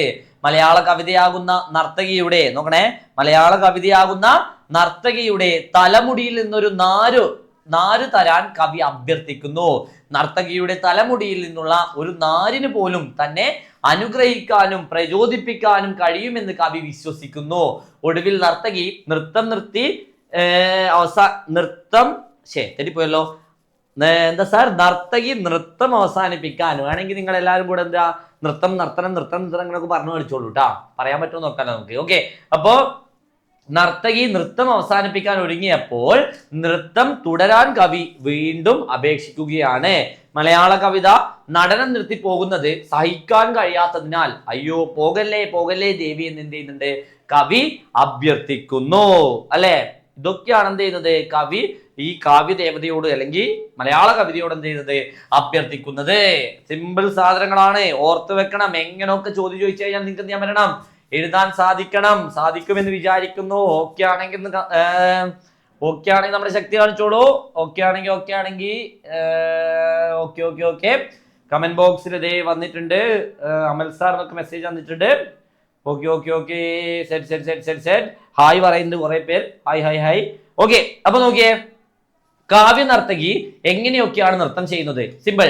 സ്വർണ്ണ ചിലങ്കകൾ ശബ്ദത്തോടെ ചലിപ്പിച്ച് സ്വർണ്ണ അരഞ്ഞാണം താളത്തോടെ ആട്ടിക്കൊണ്ട് ദൃശ്യതാള ഭംഗിയോടെയാണ് കാവ്യ നർത്തകി നൃത്തം ചെയ്യുന്നത്. കൺകോണുകളിൽ നിറച്ച സ്വപ്നങ്ങളാലും ചുണ്ടിൽ നിറയുന്ന പുഞ്ചിരിയാലും നൃത്തത്തോടൊപ്പം ഒഴുകുന്ന വസ്ത്രത്തിന്റെ വിളക്കത്താലും ചലനത്താലും ഏറെ മനോഹരവും ഊർജ്ജസ്വലവുമാണ് ആ നൃത്തം. നമ്മുടെ മലയാള കവിതയുടെ നൃത്തത്തെയാണ് എന്ത് ചെയ്യുന്നത്, സൂചിപ്പിക്കുന്നത്. ഓക്കെ, അപ്പൊ നോക്കിയ അടുത്ത ചോദ്യം നോക്കിയേ, എന്താ? പലമാതിരി പല ഭാഷകൾ പല ഭൂഷകൾ കെട്ടി പാടിയും ആടിയും പല ചേഷ്ടകൾ കാട്ടി വിഭ്രമ വിഷവിത്ത് വിതയ്ക്കിലും ഹൃദിമേ വിസ്മരിക്കില്ല ഞാൻ നിന്നെ സുരസുഷമേ. ഈ വരികളിൽ മലയാള കവിതയോടുള്ള കവിയുടെ താല്പര്യം എത്രത്തോളം പ്രകടമാകുന്നുണ്ട് ചർച്ച ചെയ്യുക. നമ്മൾ ഓൾറെഡി പറഞ്ഞ കാര്യമാണ്. ഇങ്ങനൊരു ചോദ്യം വരുന്ന സമയത്ത് നമ്മൾ പറഞ്ഞ കാര്യങ്ങളൊക്കെ എഴുതി ചങ്ങമ്പുഴയെ കുറിച്ചും കവിതയിൽ ഓരോ വരികളെ കുറിച്ചും പ്രധാന ആശയങ്ങളൊക്കെ പറഞ്ഞുകൊണ്ട് ഈ ഉത്തരം എഴുതിയാൽ മതി. നോക്കി എന്താ പറയുന്നേ, മലയാള കവിതയോടുള്ള കവിയുടെ ആദരവും സ്നേഹവും തെളിയിക്കുന്ന വരികളാണ് ഇവിടെ കാണാനാവുക. പല ഭാഷകളിലും പല പേരുകളിലും പല ചേഷ്ടകളിലും നിന്നെ കാണാൻ കഴിയും എങ്കിലും നീ എൻ്റെ അരികിൽ നിന്ന് പോകുന്നത് എനിക്ക് ചിന്തിക്കാനാവുകയില്ല എന്നെന്ത് ചെയ്യാണ് കവി പറയുകയാണ്. അല്ലെ, എന്താ പറയുന്നേ, അത്രയും കവിതയെ, മലയാള കവിതയെ ആര് സ്നേഹിക്കുന്നുണ്ട്, അല്ലെങ്കിൽ തന്നിലേക്ക് ആ മലയാള കവിതയെ കൊണ്ടുവരാൻ ആര് ശ്രമിക്കുന്നുണ്ട്, നമ്മുടെ ചങ്ങമ്പുഴ ശ്രമിക്കുന്നുണ്ട്. ഒരു ചോദ്യം നോക്കിയേ നിങ്ങൾ, അടുത്തൊരു ചോദ്യം നോക്കിയേ. വാക്കുകളുടെ നടനം, വരകളുടെ ലയനം, ഭാഷ ചിലങ്ക കെട്ടുന്നു. ഈ വരികൾ കൊണ്ട് അർത്ഥമാക്കുന്നത് എന്ത്, ഓർത്തു വെച്ചാൽ മതി കേട്ടോ. നോക്കിയേ, വാക്കുകളും വരകളും മനുഷ്യരെ ഒരുപോലെ ആകർഷിപ്പിക്കുന്നവയാണ്. വാക്കുകൾ കൊണ്ട് മനസ്സിൽ ആശയങ്ങൾ വിടരും പോലെ തന്നെ വരകളും മനുഷ്യരിൽ ഉണർത്തുന്ന ഭാവന വളരെ വലുതാണ്. വാക്കുകളും വരകളും മനുഷ്യരിൽ നിറയ്ക്കുന്ന സൗന്ദര്യമാണ് ഇവിടെ എന്ത് ചെയ്യുന്നത്, ചർച്ച ചെയ്യുന്നത്. അപ്പൊ നോക്കിയേ, നമ്മൾ എന്ത് ചെയ്തു, നമ്മുടെ കവിതയെക്കുറിച്ചും കവിതയിലെ എല്ലാ വരികളും ചങ്ങമ്പുഴയെ കുറിച്ചും കവിതയുടെ ആശയമൊക്കെ എന്ത് ചെയ്തിട്ടുണ്ട്, നമ്മൾ ഡിസ്കസ് ചെയ്തിട്ടുണ്ട് അല്ലെ. ഇനി നിങ്ങൾക്ക് ഇതില് ഏത് വരിയെ അടിസ്ഥാനപ്പെടുത്തിക്കൊണ്ട് ചോദ്യങ്ങൾ ചോദിച്ചാലും എഴുതാൻ പറ്റില്ലേ? അതിനു വേണ്ടിയിട്ടാണ് എന്ത് ചെയ്യുന്നത്, നമ്മൾ എല്ലാ വരികളും പറഞ്ഞുകൊണ്ട് ക്ലാസ് കൊണ്ടുപോയിട്ടുള്ളത്. ഓക്കെ ആണെങ്കിൽ വേഗം തംസപ്പ് ചെയ്തു, വേഗം അടുത്ത ഇതിലും പവറായിട്ട് എന്ത് ചെയ്യണം, നമുക്ക് അടുത്ത ചാപ്റ്ററിലേക്ക് പോകണം. അടുത്ത നമ്മളൊരു ഇമ്പോർട്ടൻറ്റ് ചാപ്റ്റർ ആണ്, സൂപ്പർ ചാപ്റ്റർ ആണ്. ഓക്കെ സാർ, സെറ്റ് ആണോ? അടുത്ത ചാപ്റ്ററിലേക്ക് പോകുന്ന മുമ്പായിട്ട് കുറച്ചുകൂടെ എന്ത് ചെയ്യട്ടെ, വെള്ളം കുടിക്കട്ടെ. പക്ഷെ ഒരാൾ പോലും സാർ വെള്ളം കുടിക്കുന്നു അറിയുന്നില്ലല്ലോ. ദുഷ്ടന്മാരെ, വില്ലന്മാരെ.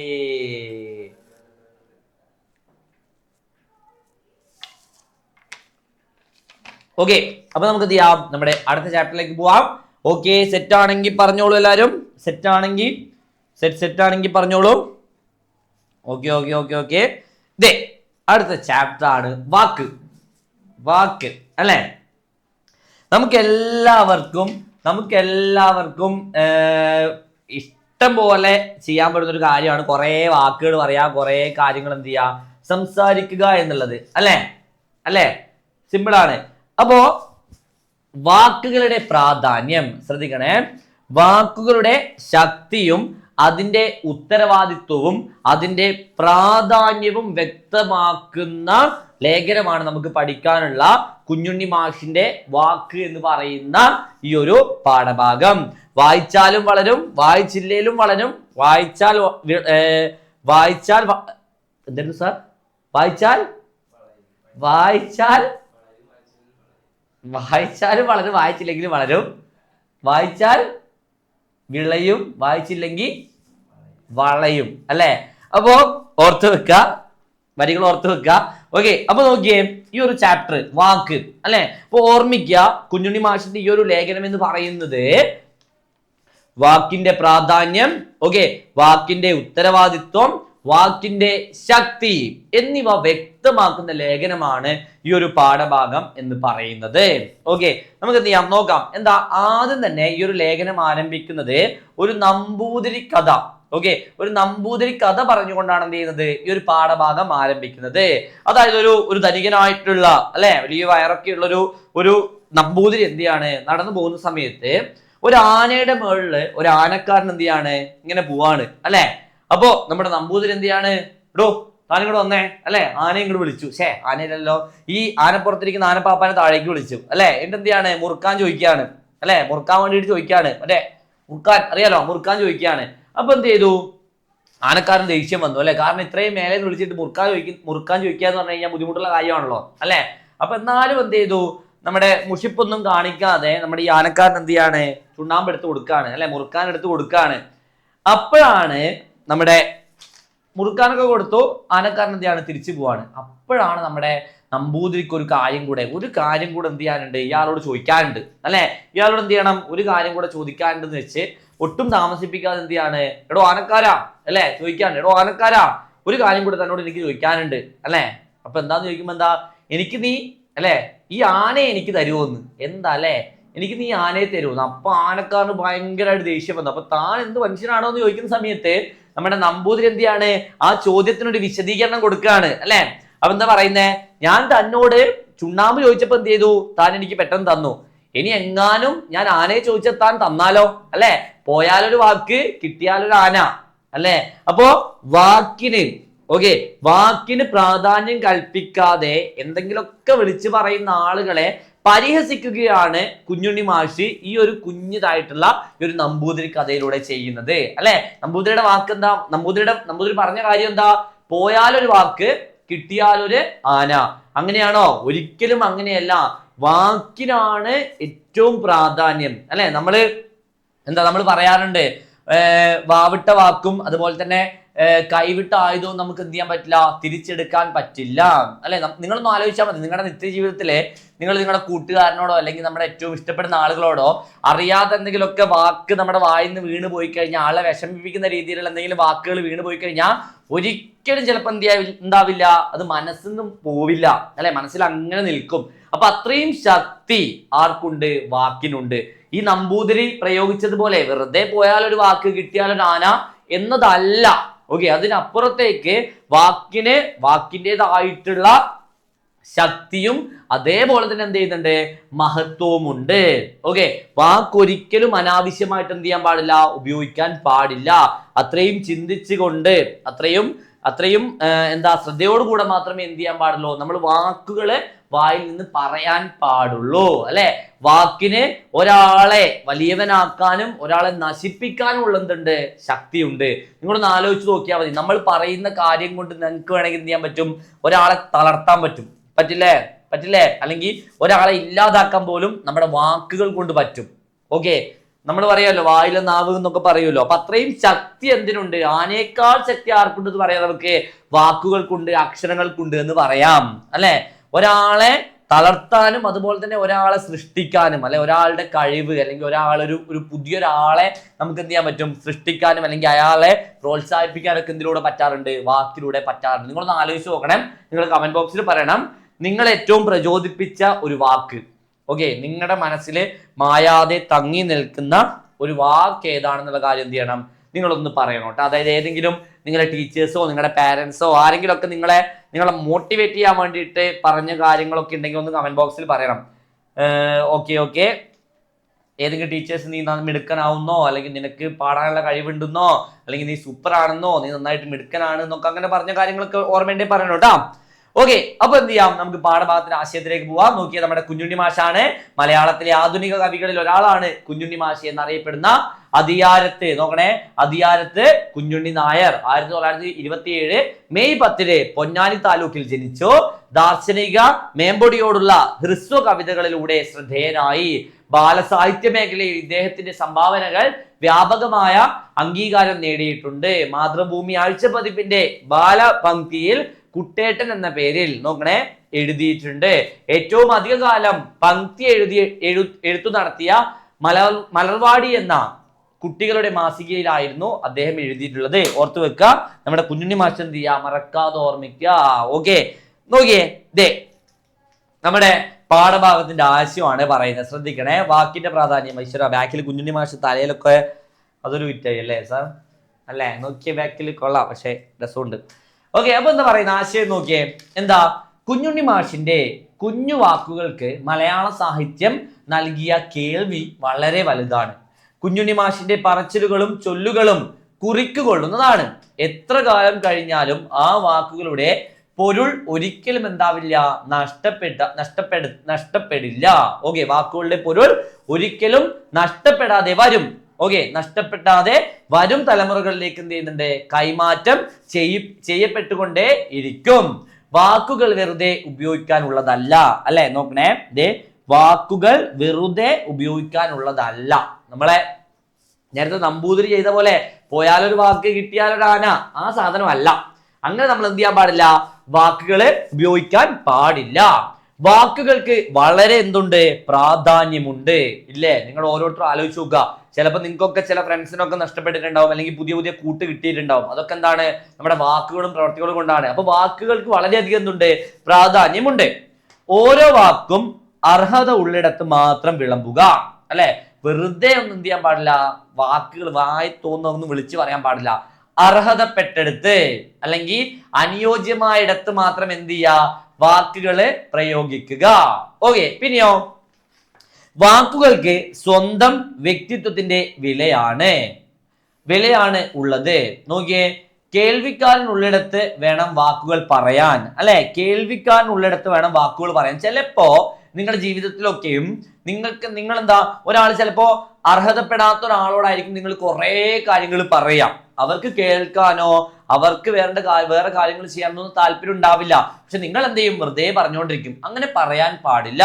നിങ്ങളുടെ വാക്കുകൾക്ക് വില കൊടുക്കുന്നവർ, അല്ലെങ്കിൽ നിങ്ങളുടെ വാക്കുകൾ അത്രമേൽ ആഗ്രഹത്തോടുകൂടെ കേട്ടിരിക്കുന്നവരോട് മാത്രം എന്ത് ചെയ്യുക? നിങ്ങൾ വാക്കുകൾ പറയുക. ഓക്കെ, സംസാരിക്കുക. പിന്നെയോ അർഹമായ സ്ഥലത്ത് വേണം വാക്കുകൾ പ്രയോഗിക്കാൻ എന്ന ആശയം ചെറിയ രീതിയിൽ എന്ത് ചെയ്യാണ് നമ്മുടെ കവി എഴുത്തുകാരൻ നമ്മുടെ കുഞ്ഞുണ്ണി മാഷ് എന്ത് ചെയ്യാണ്? പറഞ്ഞു വെക്കുകയാണ്. അല്ലെ? അർഹിക്കുന്നിടത്ത് മാത്രം എന്ത് ചെയ്യുക? വാക്കുകൾ നിങ്ങൾ പ്രയോഗിക്കുക. അതും അർഹിക്കുന്ന ആളുകൾക്ക് മാത്രം എന്ത് ചെയ്യുക? നിങ്ങളുടെ വാക്കുകളെ നൽകുക. അങ്ങനെ വേണം കേട്ടോ. ഈ ക്ലാസ് കഴിഞ്ഞതിന് ശേഷം നിങ്ങൾ എന്ത് ചെയ്യണം? അങ്ങനെ ആയിരിക്കണം. വെറുതെ നമ്മൾ ആഗ്രഹിക്കാത്ത അല്ലെങ്കിൽ നമ്മുടെ താല്പര്യത്തെ ആൾക്കാരോടൊന്നും എന്ത് ചെയ്യാൻ പാടില്ല? വെറുതെ ഒന്നും സംസാരിക്കാൻ പാടില്ല. നമ്മൾ ഫുൾ സ്റ്റാൻഡേർഡ് ആറ്റിറ്റ്യൂഡ് എന്ത് ചെയ്യണം? നമ്മുടെ ആവശ്യം, നമ്മൾ ഇഷ്ടപ്പെടുന്ന, നമ്മളെ കേൾക്കാൻ താല്പര്യമുള്ള ആളോട് മാത്രം എന്ത് ചെയ്യുക? വാക്കുകൾ, അക്ഷരങ്ങളൊക്കെ അല്ലെങ്കിൽ നമ്മുടെ സാധനങ്ങളൊക്കെ പറയാൻ വേണ്ടി ശ്രമിക്കുക. ഓക്കെ, അടുത്ത നോക്കിയേ, ശീർഷകത്തിന്റെ ഔചിത്യം. ഈ പാഠഭാഗത്തിന് വാക്ക് എന്ന് പറയുന്ന ശീർഷകം എത്രമാത്രം അനുയോജ്യമാണ്. എന്താ പറയുന്നേ? കുഞ്ഞുണ്ണി മാഷിന്റെ ലേഖനത്തിന് എപ്പോഴും എഴുത്തുകാരന്റെ പേര് എഴുതണോണ്ടാ. കുഞ്ഞുണ്ണി മാഷിന്റെ ലേഖനത്തിന് വാക്ക് എന്ന ശീർഷകം വളരെ ഉചിതമാണ്. കാരണം ലേഖനം മുഴുവനും വാക്കിന്റെ പ്രാധാന്യത്തെക്കുറിച്ചും ശക്തിയെക്കുറിച്ചും വിലയെക്കുറിച്ചുമാണ് ചർച്ച ചെയ്യുന്നത്. ലേഖനത്തിന്റെ തുടക്കം മുതൽ ഒടുക്കം വരെ വാക്കിനെ കേന്ദ്രബിന്ദുവാക്കി നിരവധി ആശയങ്ങൾ മാഷ് എന്ത് ചെയ്യുന്നുണ്ട്? അവതരിപ്പിക്കുന്നു. വാക്കിന്റെ മൂല്യം. ഓക്കെ, എന്താ? വാക്കിന്റെ മൂല്യം, വാക്കിന്റെ ശക്തി, വാക്കിന്റെ ഉപയോഗം, വാക്കിന്റെ ദുരുപയോഗം തുടങ്ങി വാക്കുമായി ബന്ധപ്പെട്ട എല്ലാ വശങ്ങളും ഈ ലേഖനത്തിൽ പരാമർശിക്കപ്പെടുന്നു. നമ്പൂതിരിയുടെ കഥയിലൂടെ വാക്കിന്റെ ശക്തിയെ നർമ്മത്തിൽ ചാലിച്ചുകൊണ്ട് അവതരിപ്പിക്കുന്നതും വാക്കിനെ കുറിച്ചുള്ള പഴഞ്ചൊല്ലുകളും ലേഖനത്തിന് ഭംഗി കൂട്ടുന്നു. അതിനാൽ ഈ ലേഖനത്തിന് വാക്ക് എന്ന ശീർഷകം നൽകിയത് വളരെ യുക്തവും ഉചിതവുമാണ്. അറിയാം, നിങ്ങൾക്ക് ഈ പാഠം വായിക്കുമ്പോൾ തന്നെ എന്ത് ചെയ്യാൻ പറ്റും? കാര്യങ്ങൾ മനസ്സിലാക്കാൻ പറ്റും. അല്ലെ? സിമ്പിൾ ചോദ്യമാണ്, സിമ്പിൾ ആശയമാണ്. നോക്കിയേ, ഇനി നോക്കിയേ, എന്താ? ഇതൊരു ഇമ്പോർട്ടന്റ് ചോദ്യമാണ്. എല്ലാവരും ഓർത്തിരിക്കണം. എന്താ പറയുന്നേ? വാക്കിനോളം തൂക്കമില്ല ഉക്കൻ ഭൂമിക്ക് പോലും. അല്ലെ? വാക്കിന്റെ അത്രയും ശക്തി, അത്രയും ഭാരം ആർക്കില്ല? യുക്കൻ, വല്യുക്കൻ എന്നൊക്കെ പറയൂല്ലോ, വലിയ ഭൂമിക്ക് പോലും വാക്കിന്റെ അത്ര തൂക്കമില്ല, ഭാരമില്ല എന്ന് പറയുന്നുണ്ട്. ഓക്കെ, അത് എന്താ നോക്കിയേ? ഈ ചൊല്ലിന്റെ പൊരുൾ കണ്ടെത്തി വിശദീകരിക്കുക. നോക്കണേ, ഇമ്പോർട്ടന്റ് ചോദ്യമാണ്, ഓർത്ത് വെക്കണം കേട്ടാ. സെറ്റാണ്. കമന്റ് ബോക്സിലെ ശക്തി കുറയാൻ പാടില്ല കേട്ടാ. ഓക്കെ, ഫയർ ഒക്കെ വന്നോട്ടെ. Okay deal. നോക്കിയേ, വാക്കിനോളം തൂക്കമില്ല ഈ യുക്കൻ ഭൂമിക്ക് പോലുമേ എന്ന ചൊല്ലിന്റെ പൊരുൾ വളരെ ആഴമേറിയതാണ്. നമ്മുടെ വാക്കുകൾക്ക് വലിയ വിലയുണ്ട്.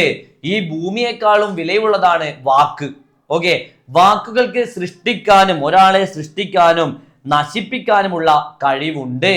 ഒരു വാക്കുകൊണ്ട് ബന്ധങ്ങൾ ചിലപ്പോൾ ശക്തപ്പെടാം, അതുപോലെ തന്നെ തകർക്കാനും സാധിക്കും. നമ്മുടെ കൂടെ ഉണ്ടായിരുന്ന ഒരുപാട് ആളുകൾ നമ്മളെ ചില വാക്കുകൊണ്ട് വേണമെങ്കിൽ എന്ത് ചെയ്യാം? നമ്മളിൽ നിന്ന് അകന്നു പോയേക്കാം. ഓക്കെ, അതുപോലെ തന്നെ നമ്മൾ ഒട്ടും പ്രതീക്ഷിക്കാത്ത ആളുകൾ നമ്മുടെ ചില സംസാരത്തിലൂടെ, നമ്മുടെ ചില വാക്കുകളിലൂടെ നമ്മുടെ കൂടെ നിന്നിരിക്കാം. ഓക്കെ, അതൊക്കെ എന്താണ്? വാക്കിന്റെ ശക്തിയാണ്. അപ്പൊ ഈ ഭൂമിയെക്കാളും ശക്തി ആർക്കുണ്ടെന്ന് പറയാണ്? വാക്കുകൾക്ക്, നമ്മൾ പ്രയോഗിക്കുന്ന അക്ഷരങ്ങൾക്കുണ്ട് എന്നെന്ത് ചെയ്യാണ് എഴുത്തുകാരൻ കുഞ്ഞുണ്ണി മാഷ് പറഞ്ഞു വെക്കുകയാണ്. സത്യമല്ലേ? സത്യമല്ലേ? ഓക്കെ, ഒരു നോക്കിയേ ഇതൊരു ചോദ്യമാണ്. ഇതൊരു ഇമ്പോർട്ടന്റ് ചോദ്യമാണ്, ഓർത്ത് വെക്കണം. ഒരു പ്രഭാഷണം തയ്യാറാക്കാൻ വേണ്ടിയിട്ടാണ് കേട്ടോ. പ്രഭാഷണമൊക്കെ പരീക്ഷയ്ക്ക് വരുന്ന ചോദ്യമാണ്. എന്ത് ചോദിക്കുന്നേ? കാവ്യഭാഗത്തെ ആശയവും സമകാലിക സാമൂഹ്യ വിഷയങ്ങൾ കൂടി ഉൾപ്പെടുത്തിക്കൊണ്ട് വാക്കിന്റെ കരുത്ത് എന്ന വിഷയത്തിൽ പ്രഭാഷണം തയ്യാറാക്കുക. ഓക്കെ, പ്രഭാഷണം എന്ന് പറയുമ്പോ നമ്മൾ അമ്പലത്തിലൊക്കെ കേൾക്കുന്നുണ്ടാവും അല്ലെ, ഒരാൾ എന്നിട്ട് എന്ത് ചെയ്യും, ഒരു വിഷയത്തെ കുറിച്ച് സംസാരിക്കുന്നതാണ് എന്തെന്ന് പറയുന്നത്, പ്രഭാഷണം എന്ന് പറയുന്നത്. എപ്പോഴും പ്രഭാഷണം തയ്യാറാക്കുമ്പോ പ്രഭാഷണത്തിന്റെ ഭാഷ നല്ലതായിരിക്കണം കേട്ടോ. നല്ല രീതിയിൽ എന്ത് ചെയ്യണം, വൃത്തിയായിട്ട് വേണം നിങ്ങൾ പ്രഭാഷണം എഴുതാൻ വേണ്ടിയിട്ട്. ഓക്കെ, നോക്കാം നമുക്ക്. സാർ പവറൊന്നും കുറയുന്നില്ലല്ലോ. എന്നാ കുറച്ച് വെള്ളം കുടിക്കാം. ഓക്കെ, വെള്ളം കുടിക്കട്ടെ.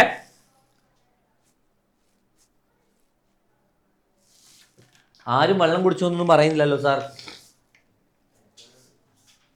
ഉണ്ടോ? ആരെങ്കിലും കമന്റ് പറഞ്ഞിട്ടുണ്ടോ? ദുഷ്ടന്മാരെ, വില്ലന്മാരെ. ഓക്കെ, അപ്പൊ നോക്കിയേ, നമുക്ക് എന്ത് ചെയ്യാം, ചോദ്യം നോക്കിയേ എന്താ പറയുന്നത്. നമ്മൾ എപ്പോഴും പ്രഭാഷണം തയ്യാറാക്കുമ്പോൾ ഇതെന്ത് ചെയ്യണം, ഓർത്ത് വെക്കണം. നിങ്ങളിപ്പോ സ്കൂളിലാണ് പ്രഭാഷണം നടത്തുന്നെങ്കിൽ ബഹുമാനപ്പെട്ട അധ്യാപകരെ, പ്രിയ വിദ്യാർത്ഥികളെ, നിങ്ങളാണെന്ന് വിചാരിക്കുക പ്രഭാഷണം നടത്തുന്നത് കേട്ടാ. ഉറപ്പായിട്ടും ഇങ്ങനെ എഴുതണം കേട്ടാ.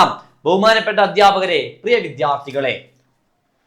നമ്മൾ ഓരോരുത്തരും പരസ്പരം മനസ്സിലാക്കുന്നതും അറിയുന്നതിലും ഒരു പ്രധാന ഘടകം നമ്മൾ പ്രയോഗിക്കുന്ന വാക്കുകളാണ്. ഒപ്പം നമ്മൾ മറ്റുള്ളവരെ വിലയിരുത്തുന്നതും അവർ പറയുന്ന കാര്യങ്ങളിലൂടെയും പ്രവൃത്തിയിലൂടെയുമാണ്. വാക്കുകൾക്ക് അതിശക്തമായ കരുത്തുണ്ട്. ഓക്കെ, അവയ്ക്ക് വ്യക്തികളെയും സമൂഹങ്ങളെയും മാറ്റിമറിക്കാൻ കഴിയും. ചരിത്രത്തിലുടനീളം വാക്കുകൾ വിപ്ലവങ്ങൾക്ക് അല്ലെ മാറ്റങ്ങൾക്ക് എന്ത് ചെയ്തിട്ടുണ്ട്, തുടക്കമിട്ടിട്ടുണ്ട്. യുദ്ധങ്ങൾക്ക് കാരണമായിട്ടുണ്ട്. സ്നേഹവും സമാധാനവും പടർത്തിയിട്ടുണ്ട്.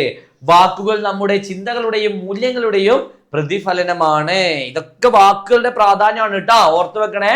അതിനാൽ ഓരോ വാക്കും ശ്രദ്ധാപൂർവം തിരഞ്ഞെടുക്കേണ്ടത് അത്യാവശ്യമാണ്. ഇന്ന് സാമൂഹിക മാധ്യമങ്ങളുടെ യുഗത്തിൽ, നമ്മുടെ ഇൻസ്റ്റാഗ്രാം, ഫേസ്ബുക്ക് പോലെയുള്ള സമൂഹ മാധ്യമങ്ങളുടെ യുഗത്തിൽ വാക്കുകൾക്ക് പുതിയൊരു മാനം കൈവന്നിരിക്കുന്നു. ഒരു പുതിയൊരു ഭാവം എന്ത് ചെയ്തിട്ടുണ്ട്, വാക്കുകൾക്ക് പണ്ടത്തതിൽ നിന്ന് വന്നിട്ടുണ്ട്. എന്താ നോക്കിയേ, ഒരു ക്ലിക്ക് മതി നമ്മുടെ വാക്കുകൾ ലോകമെമ്പാടും എത്താൻ. എന്നാൽ ഈ സ്വാതന്ത്ര്യം ദുരുപയോഗം ചെയ്യപ്പെടുന്ന സന്ദർഭങ്ങളും കുറവല്ല അല്ലെ. ഇന്നത്തെ കാലത്ത് വാക്കുകൾ എങ്ങനെ വേണമെങ്കിൽ നമുക്ക് പ്രയോഗിക്കാം. അതിന് ഏറ്റവും നല്ലൊരു മാധ്യമമാണ് എന്ന് പറയുന്നത് സോഷ്യൽ മീഡിയാസ് എന്ന് പറയുന്നത് അല്ലെ. അവിടെ വ്യാജ വാർത്തകൾ, വിദ്വേഷ പ്രചാരണം, സൈബർ ബുള്ളിംഗ് എന്നിവ ഇന്ന് സമൂഹത്തിൽ വലിയ വിപത്തായി മാറിയിരിക്കുന്നു. ഇത്തരം പ്രവണതകൾ സമൂഹത്തിൽ വിള്ളലുകൾ സൃഷ്ടിക്കുന്നു. അതിനാൽ നമ്മൾ നമ്മുടെ വാക്കുകൾ കൊണ്ട് പാലങ്ങൾ പണിയണം, എന്തല്ല, മതിലുകളല്ല. പകരം എന്ത് ചെയ്യണം, നമ്മുടെ വാക്കുകൾ കൊണ്ട് മറ്റൊരാൾക്ക് ഉപകാരപ്പെടുന്ന രീതിയിലുള്ള പാലങ്ങൾ വേണം എന്ത് ചെയ്യാൻ വേണ്ടിയിട്ട്, നമ്മള് ഉണ്ടാക്കാൻ വേണ്ടിയിട്ട്. പിന്നെയോ ഓർക്കുക, വാക്കുകൾക്ക് ചിറകുകളുണ്ട്. അവ ഒരിക്കൽ പറന്നു പോയാൽ പിന്നെ തിരിച്ചെടുക്കാൻ കഴിയില്ല. അതിനാൽ നമ്മുടെ വാക്കുകൾ ജ്ഞാനപൂർവ്വം തിരഞ്ഞെടുക്കാം. നമ്മുടെ വാക്കുകൾ കൊണ്ട് നമുക്കും നമ്മുടെ ചുറ്റുപാടുമുള്ളവർക്കും നന്മ സൃഷ്ടിക്കാം. ഇത്രയും പറഞ്ഞുകൊണ്ട് പ്രഭാഷണം അവസാനിപ്പിക്കുമ്പോൾ ഈ സാധനമാണ് കേട്ടോ. ഇത്രയും പറഞ്ഞുകൊണ്ട് ഞാൻ എൻ്റെ വാക്കുകൾ ഉപസംഹരിക്കുന്നു. നന്ദി, നമസ്കാരം. ഈ രീതിയിൽ പ്രഭാഷണം എഴുതി കഴിഞ്ഞാൽ നിങ്ങൾക്ക് എന്ത് ചെയ്തു, നിങ്ങൾക്ക് മുഴുവൻ മാർക്കും ഉറപ്പായിട്ടും കിട്ടിക്കഴിഞ്ഞു. ഓക്കെ, ഡീലാണോ, സെറ്റാണെങ്കിൽ പറഞ്ഞേ. ഈ ചുവപ്പ് കളർ കാണുമ്പോൾ ഒരു ക്രിസ്മസ് വൈബ് ഉണ്ടല്ലേ സാർ? അല്ലേ, ക്രിസ്മസ് വൈബ് വന്നോ? ക്രിസ്മസ് വൈബ് വന്നിട്ടുണ്ടെങ്കിൽ നിങ്ങൾക്ക് ഏറ്റവും ഇഷ്ടപ്പെട്ടത് ഓണാണോ, വിഷു ആണോ, ക്രിസ്മസ് ആണോ? എനിക്ക് ക്രിസ്മസ് ആണ് സാർ. സാറിന് എന്താ? അല്ലേ, ക്രിസ്മസ് ഈ ഒരു തണുപ്പ്, ഈ ഒരു കാലാവസ്ഥ, ഈ ഒരു മഞ്ഞ്, ക്രിസ്മസ്, റെഡ് കളറ്, സ്റ്റാറ്, പുൽക്കൂട്, അതെ, ന്യൂ ഇയർ കൊള്ളാം. ഓക്കെ, അപ്പൊ നോക്കി എന്താ ഒരു ചോദ്യം നോക്കിയേ. കണ്ടമാനം ചെലവാക്കി കളയാം, ഒരു വിലയില്ലായ്മയുണ്ട് പലർക്കും. ഇവിടെ വിലയില്ലാത്തതായി സൂചിപ്പിക്കുന്നത് എന്താണ്? വാക്കിന് വിലയില്ല അല്ലെ. പലരുടെയും തെറ്റായ ധാരണയാണ് നമ്പൂതിരി പറയുന്നത് അല്ലെ. നമ്മുടെ നമ്പൂതിരി പോയാലൊരാന പോയാലൊരു വാക്ക് കിട്ടിയാലൊരു ആന അല്ലെ. അപ്പൊ വാക്കിനാണ് വിലയില്ല എന്ന് എന്ത് ചെയ്യുന്നത്, നമ്പൂതിരി പറയുന്നത്. ഓർത്തു വെക്കണേ. പിന്നെ വാക്കിന് വാക്ക് വേണ്ട, ഇമ്പോർട്ടൻ്റ് ആണ് ഓർമ്മിക്കുക. പ്രഭാഷണം ഇമ്പോർട്ടൻ്റ് ആണ് ഓർമ്മിക്കണേ. വാക്കിന് വാക്ക് വേണ്ട. ഈ പ്രയോഗത്തിലൂടെ ലേഖകൻ വ്യക്തമാക്കുന്നത് എന്ത്? ഇതൊരു ഇമ്പോർട്ടന്റ് ചോദ്യമാണ്, ഓർത്ത് വെക്കണോട്ടാ. എന്താ പറയുന്നേ? സത്യസന്ധവും ഹൃദയപൂർവവുമായ വാക്കുകൾക്ക് അധിക വിശദീകരണങ്ങളുടെ ആവശ്യമില്ല. നമ്മൾ സത്യസന്ധമായിട്ടാണ്, നമ്മൾ ആത്മാർത്ഥമായിട്ട് ഹൃദയത്തിൽ നിന്നാണ് വാക്കുകൾ പറയുന്നതെങ്കിൽ അതിന് കൂടുതൽ വിശദീകരണത്തിന്റെയോ കൂടുതൽ മോഡിഫിക്കേഷനോ ഒന്നും ആവശ്യമില്ല, അത് മതി. ഓക്കെ. അതുപോലെ തന്നെ മഹാന്മാരുടെ വാക്കുകൾക്ക് സ്വയം പ്രചരിക്കാനുള്ള കഴിവുണ്ട്. മഹാന്മാരുടെ വാക്കുകൾക്ക് എന്ത് ചെയ്യുന്നുണ്ട്? സ്വയം പ്രചരിക്കാനുള്ള കഴിവുണ്ട്. ഇപ്പൊ നമുക്ക് എന്ത് ചെയ്യാം? ശ്രീനാരായണ ഗുരുവിന്റെ വാക്കുകൾ എടുക്കാം. എന്താ? ഒരു ജാതി, ഒരു മതം, ഒരു ദൈവം, മനുഷ്യന്. ആ വാക്കുകള് ഇങ്ങനെ എപ്പോഴും പറയണം എന്നില്ല. അല്ലെങ്കിൽ ആ വാക്കുകൾ നമ്മൾ പോലും അറിയാതെ ലോകം മുഴുവനും എത്തും. കാരണം എന്താ? ആ വാക്കുകളുടെ ശക്തിയാണ്, പ്രാധാന്യമാണ്, അല്ലെ? അപ്പൊ പറയാം എന്താ? മഹാന്മാരുടെ വാക്കുകൾക്ക് സ്വയം പ്രചരിക്കാനുള്ള എന്തുണ്ട്? കഴിവുണ്ട്. അവ പ്രത്യേക പ്രചരണ പ്രവർത്തനങ്ങൾ ഇല്ലാതെ തന്നെ ജനങ്ങളിലേക്ക് എന്ത് ചെയ്യുന്നുണ്ട്? എത്തുകയും ചെയ്യുന്നുണ്ട്. ഓക്കെ. അപ്പൊ എന്ത് ചെയ്യാ? ഓർത്ത് വെക്കുക. ഇനി കുറച്ച് പഴഞ്ചൊല്ലൂടെ എന്ത് ചെയ്തോളൂ, നിങ്ങളൊന്ന് പഠിച്ചു വെച്ചോളൂ ട്ടാ. ഒരു 3 പഴഞ്ചൊല്ല് എന്ത് ചെയ്യാ? വാക്കിനെ കുറിച്ച് നിങ്ങളൊന്ന് പഠിച്ചു വെക്കുക. എന്തൊക്കെയാ? വായിച്ച വാക്ക് പോകില്ല, കേട്ട വാക്ക് പോകും. വായിച്ചാൽ കാര്യങ്ങൾ നന്നായി ഓർമ്മയിൽ നിൽക്കും എന്നാണ് ഈ ഒരു ചൊല്ലിന്റെ അർത്ഥം. പിന്നെ വാക്ക് തരിക, വിത്ത് തരിക. ഓക്കെ. വാക്ക് തരിക, വിത്ത് തരിക. നല്ല വാക്കുകൾ പറയുന്നതും വിത്ത് പാകുന്നതും ഒരുപോലെയാണ്, രണ്ടും വളർന്ന് ഫലം തരും. പിന്നെയോ വാക്കിനാൽ നാട് വാഴാം. നല്ല വാക്കുകൾ കൊണ്ട് ആളുകളെ നയിക്കാം, അല്ലെ? വാക്കിനാൽ നാട് വാഴാം. പിന്നെയോ വാക്കുകൊണ്ടുണ്ടാവുന്നത് വാക്യം കൊണ്ടുണ്ടാവരുത്. വാക്യം കൊണ്ടാവരുത്. എന്താ പറയുന്നേ? ഒന്നും ആവശ്യമുള്ളതിലും കൂടുതൽ എന്ത് ചെയ്യാൻ പാടില്ല? ആവാൻ പാടില്ല. ഓക്കെ. ഇങ്ങനെ പഴഞ്ചൊല്ലുകളും അതിന്റെ അർത്ഥവും എന്ത് ചെയ്യുക? ഓർത്ത് വെക്കുക. അപ്പൊ കുഞ്ഞുണ്ണി മാഷിന്റെ വാക്ക് എന്ന് പറയുന്ന പാഠഭാഗം വാക്കിന്റെ പ്രാധാന്യം, ശക്തി, ഉത്തരവാദിത്വം എന്നിവ വ്യക്തമാക്കുന്നുണ്ട്. നമ്പൂതിരിയുടെ കഥ ഓർമ്മിക്കുക. വാക്കുകളുടെ പ്രാധാന്യം, വാക്കിന് ഭൂമിയേക്കാൾ തൂക്കമുണ്ടെന്ന് പറയുന്നുണ്ട്. വാക്കിന്റെ ശക്തി, വാക്ക് അർഹതയുള്ളടുത്ത് മാത്രം, അർഹരാരോട് മാത്രം എന്ത് ചെയ്യുക? പ്രയോഗിക്കുക. ശ്രദ്ധാപൂർവം എന്ത് ചെയ്യുക? നിങ്ങൾ പ്രയോഗിക്കുക. കാര്യങ്ങൾ മനസ്സിലായിട്ടുണ്ടോ? ചാപ്റ്റർ സെറ്റ് ആണെങ്കിൽ കമന്റ് ബോക്സിൽ പറഞ്ഞോ. വേഗം പറഞ്ഞോ. വേഗം. അടുത്തൊരു ചോദ്യം കൂടെ, 2 ചോദ്യം കൂടെ ഉണ്ട്. വേഗം പറഞ്ഞോ. സെറ്റ്. ഓക്കെ. വാമൊഴി, വരമൊഴി. വാമൊഴി എന്ന് പറഞ്ഞു കഴിഞ്ഞാൽ നമ്മൾ വാ കൊണ്ട് പറയുന്ന മൊഴിയാണ് കേട്ടോ. വരമൊഴി എന്ന് പറഞ്ഞു കഴിഞ്ഞാൽ നമ്മൾ എഴുത്ത്. വാമൊഴി, വരമൊഴി, തിരമൊഴി. വാക്കിന്റെ വിവിധ രൂപങ്ങൾ വാക്കുകൾ ഭാഷയ്ക്ക് കരുത്തും വൈവിധ്യവും നൽകുന്നു. ഉത്തരം നോക്കിയേ. എന്താ? ഭാഷകൾ വാമൊഴിയായും വരമൊഴിയായും കൈമാറ്റം ചെയ്യപ്പെടുന്നു. ഭാഷയുടെ വിനിമയം അങ്ങനെയാണ്. അത് എല്ലാ തരത്തിലുള്ള മനുഷ്യരിലും അവരുടെ അറിവ് അനുസരിച്ച് ചുരുങ്ങിയും പരന്നും വ്യത്യസ്തത പുലർത്തുന്നു. പണ്ട് കാലത്ത് എഴുത്തും വായനയും അറിയാത്തവർ അവരുടെ അറിവുകളെ വാമൊഴിയിലാണ് തലമുറകളിലേക്ക് കൈമാറ്റം ചെയ്തത്. വാമൊഴി എന്ന് വെച്ച് കഴിഞ്ഞാൽ നമ്മുടെ നാടൻ പാട്ടുകളൊന്നും വരമൊഴിയായിട്ടല്ല, ആരും എഴുതി വെച്ചിട്ടില്ല. അതിന് പകരം നാടൻ പാട്ടുകളൊക്കെ എന്തെയാണ്? ചുണ്ടുകളിൽ നിന്ന് ചുണ്ടുകളിലേക്ക് കൈമാറി വന്നതാണ്, അല്ലെ? ഒരാൾ പറഞ്ഞു, മറ്റൊരാളിലേക്ക് എത്തി, ആളിൽ നിന്ന് വേറൊരാളിലേക്ക് എത്തി, അങ്ങനെ ചുണ്ടുകളിൽ നിന്ന് ചുണ്ടുകളിലേക്കാണ് എന്ത് ചെയ്യുന്നത്? ഈ വാമൊഴി കൈമാറാം. ഓക്കെ. ഓർത്തു വെക്കുക. അപ്പോ അതിലും മനോഹരവും വിശേഷപ്പെട്ടതുമായ പല അറിവുകളും നമുക്ക് കാണാൻ കഴിഞ്ഞു. നാടൻ പാട്ടുകളായും ചൊല്ലുകളായും ശീലുകളായും നമ്മൾ അറിവിനെ നിറച്ച് വെച്ച് ഭാഷ അങ്ങനെ പലതരത്തിൽ അതിന്റെ ധർമ്മം നിർവഹിക്കുകയും അങ്ങനെ സംസ്കാരമാവുകയും ചെയ്യുന്നു. ഓർത്ത് വെച്ചാ ചോദ്യം നോക്കിയേ. ഇനി എന്താ പറയുന്നേ? വാക്കിനോളം തൂക്കമില്ല ഉക്കൻ ഭൂമിക്ക് പോലും. നമ്മുടെ പറഞ്ഞ ചോദ്യമാണ്, അല്ലെ? വാക്കിന്റെ പ്രാധാന്യം വിളിച്ചു എന്ന ചൊല്ലാണിത്. വാക്കിന് പ്രപഞ്ചത്തെക്കാൾ നിലനിൽപ്പുണ്ട് എന്നാണ് എഴുത്തുകാരൻ പറയുന്നത്. ഓരോ വാക്കും സൂക്ഷിച്ചു പറയണമെന്ന് എന്നും വാക്കിന്റെ പൊരുൾ അത്രമാത്രം പ്രാധാന്യമുള്ളതാണെന്നും തിരിച്ചറിയണം എന്നും എഴുത്തുകാരൻ എന്ത് ചെയ്യുന്നുണ്ട്? ഇതിലൂടെ അർത്ഥമാക്കുന്നു. സെറ്റാണെന്ന് വിചാരിക്കുന്നു, ഓക്കെ ആണെന്ന് വിചാരിക്കുന്നു. അധികം ലാഗിലാണ്. നമുക്ക് എന്ത് ചെയ്യാം? അടുത്തൊരു ഇമ്പോർട്ടന്റ് ചാപ്റ്ററിലേക്ക് പോവാൻ. ബാഹുബലി, അല്ലെ? ഈ ഒരു സാധനം കാണുമ്പോൾ സാർ ബാഹുബലി ഓർമ്മ വരുന്നില്ലേ? ഓർമ്മ വരുന്നുണ്ടോ? ഓർമ്മ വരുന്നുണ്ടെങ്കിൽ ഒന്ന് കമന്റ് ബോക്സിൽ പറഞ്ഞേ. ബാഹുബലി. ഓക്കെ. ബാഹുബലി ഫാൻസ് ഒക്കെ ഉണ്ടോ നോക്കട്ടെ.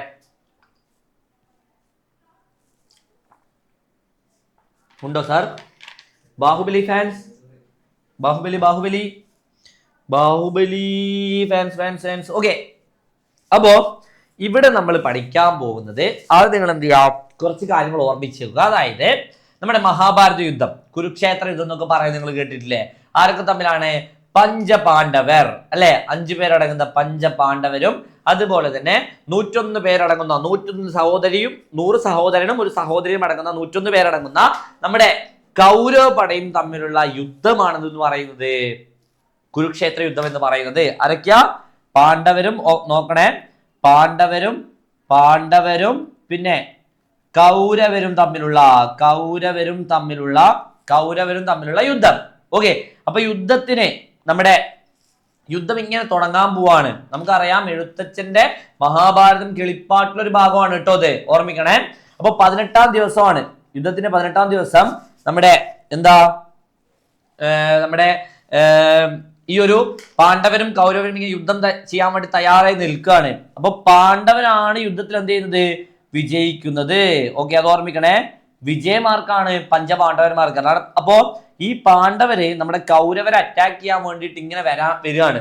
ഓക്കെ, കൗരവ പക്ഷത്തുള്ള ആളുകളൊക്കെ നിൽക്കുകയാണ്. അപ്പൊ പാണ്ഡവരെന്ത് ചെയ്യാണ്? ഒരുപാട് ആനയും കുതിരയും തേരാളികളും അല്ലെ വാദ്യമേളകളോടും കൂടെ അറ്റാക്ക് എന്ന് പറഞ്ഞിങ്ങനെ ശബ്ദത്തോടു കൂടെ എന്ത് ചെയ്യാണ്? നമ്മുടെ കൗരവരെ ആക്രമിക്കാൻ വേണ്ടി വരുമ്പോ ഈ കൗരവ പടയെ ധൈര്യത്തോടെ നിർത്തണം അല്ലെ. ഇവരുടെ വരവ് കണ്ടപ്പോ കൗരവപക്ഷത്തെ ഈ സൈന്യത്തിന് എന്ത് ചെയ്തു? ചെറിയൊരു ഭയം തോന്നുകയാണ്. അപ്പോ ആ ഒരു സൈന്യത്തെ ധൈര്യത്തോടു കൂടെ നിർത്തുകയാണ്, അല്ലെങ്കിൽ നിർത്തുന്ന ദ്രോണരെയാണ് നമുക്ക് എന്ത് ചെയ്യാൻ പറ്റുക? ഈ ഒരു ഭാഗത്ത് കാണാൻ പറ്റുക. ദ്രോണർ. ഓക്കെ, ഓർമ്മിക്കണേ, ദ്രോണരെയാണ് എന്ത് ചെയ്യാൻ പറ്റുക? ഈ ഭാഗത്ത് നമുക്ക് ഈ ഒരു പാഠഭാഗത്തിൽ കാണാൻ വേണ്ടി സാധിക്കുക. അപ്പൊ നിങ്ങളുടെ മനസ്സിൽ ഈ ഒരു ചിത്രം ഉണ്ടായിരിക്കണം. പാണ്ഡവരും കൗരവരും യുദ്ധം ചെയ്യാൻ തയ്യാറായി നിൽക്കുകയാണ്.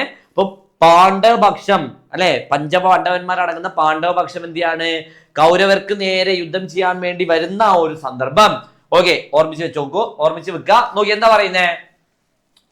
പൊന്നണിഞ്ഞാനകൾ മുൾത്തടി കൈക്കൊണ്ട് പൊന്നിൻ മലകൾ നടക്കുന്നത് പോലെ.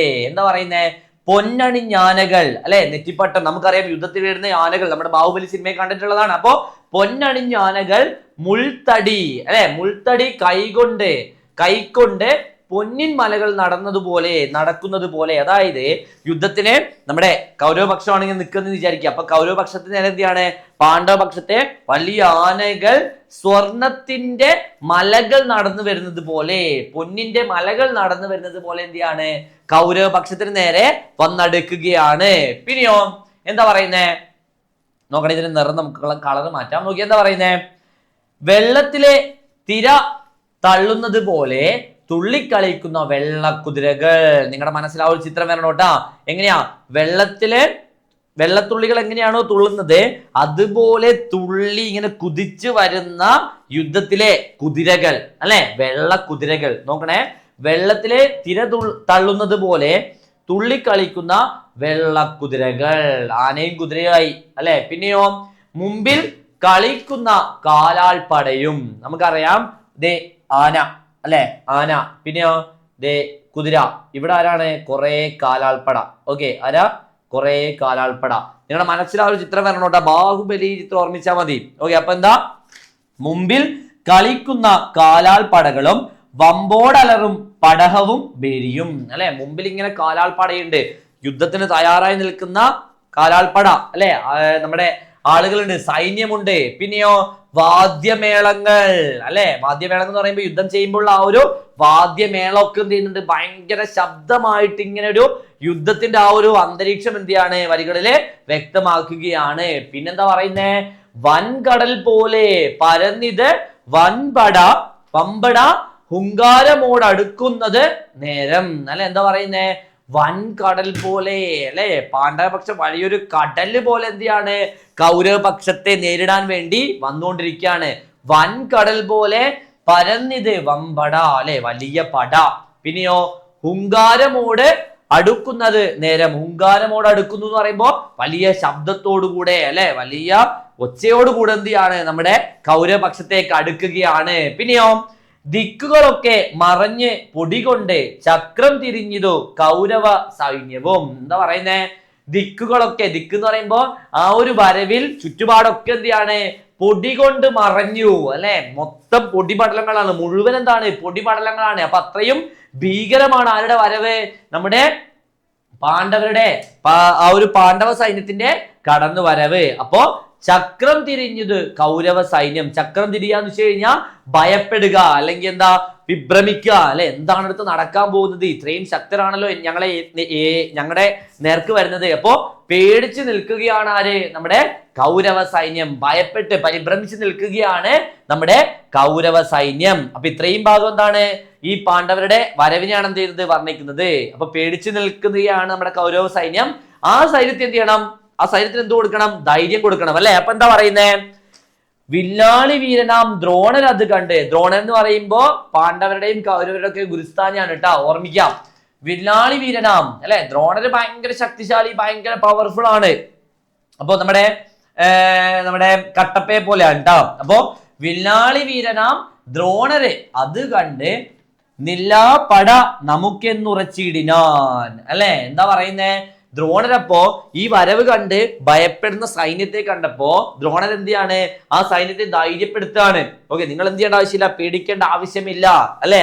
ചൊല്ലിനാൻ മറ്റുള്ളവരോടിത് കാണുക നല്ല വരവ് ഭയങ്കരം എത്രയും. എന്ത് ചെയ്തു? ദ്രോണർ സൈന്യത്തോട് പറയാണ്, എന്താ, നിങ്ങൾ എല്ലാവരും കാണുക, എത്ര ഭയങ്കരമാണ് അവരുടെ വരവ്. ഓക്കെ, പിന്നെയോ എല്ലാവരും ഒരുമിച്ച് നിന്നിടുവിൻ. ഓക്കെ, അത്രയും വലിയ സൈന്യത്തെ നമുക്ക് നേരിടാൻ പറ്റണമെങ്കിൽ നമ്മൾ എന്ത് ചെയ്യണം? ഒറ്റക്കെട്ടായിട്ട് ഒരുമിച്ച് നിൽക്കണം. അപ്പോ ദ്രോണര് പറയാണ്, എന്താ, ദ്രോണർ ഓർമ്മിക്കണേ, ദ്രോണര് പറയണം, എന്താ, നമ്മളെല്ലാവരും ഒറ്റക്കെട്ടായി നിൽക്കുക, ഒന്നിച്ച് നിന്നിടുവിൻ, നല്ല ഗജങ്ങളെ മുമ്പിൽ നിർത്തിയിടുവിൻ. ഗജം എന്ന് വെച്ച് കഴിഞ്ഞാൽ ആനയാണ് കേട്ടോ അർത്ഥം. നല്ല ഗജം, നല്ല ആനകളെ നിങ്ങൾ എന്ത് ചെയ്യുക? മുന്നില് നിർത്തുക. വല്ലാതെ ധൂളി പടയകറ്റിയിടുവിൻ, വല്ലഭമുള്ളവർ ഒന്നിച്ച് കൂടുവിൻ, അല്ലെ? ധൂളി എന്ന് വെച്ച് കഴിഞ്ഞാൽ പൊടിയാണ് കേട്ടാ, പൊടിപടലങ്ങൾ. അപ്പോ എന്താ പറയുന്നേ? വല്ലാതെ ധൂളി പടയകറ്റിയിടുവിൻ, അല്ലെ? ധൂളി എന്ത് ചെയ്യാ? പൊടിപടലങ്ങളൊക്കെ എന്ത് ചെയ്യാ? നിങ്ങൾ മാറ്റുക. എന്നാൽ മാത്രമേ എന്ത് ചെയ്യാൻ പറ്റുള്ളൂ? നമുക്ക് ഇവരെ കാണാൻ പറ്റുള്ളൂ, അല്ലെ? അപ്പൊ പൊടികളൊക്കെ നിങ്ങൾ എന്ത് ചെയ്യാ? പൊടിപടലങ്ങളൊക്കെ മാറ്റുക. പിന്നെ വല്ലഭമുള്ളവർ, അതായത് കഴിവുള്ളവർ, ഏറ്റവും ശക്തരായിട്ടുള്ള ആളുകൾ എന്ത് ചെയ്യാ? ഒന്നിച്ച് കൂടുവിൻ, അല്ലെ? ശക്തരായിട്ടുള്ള ആളുകൾ എന്ത് ചെയ്യാ? ആ സൈന്യത്തിന്റെ കൗരവപക്ഷത്തിന്റെ ഏറ്റവും മുന്നിൽ ഒന്നിച്ച് കൂടി നിൽക്കുക. കാരണം എന്താ?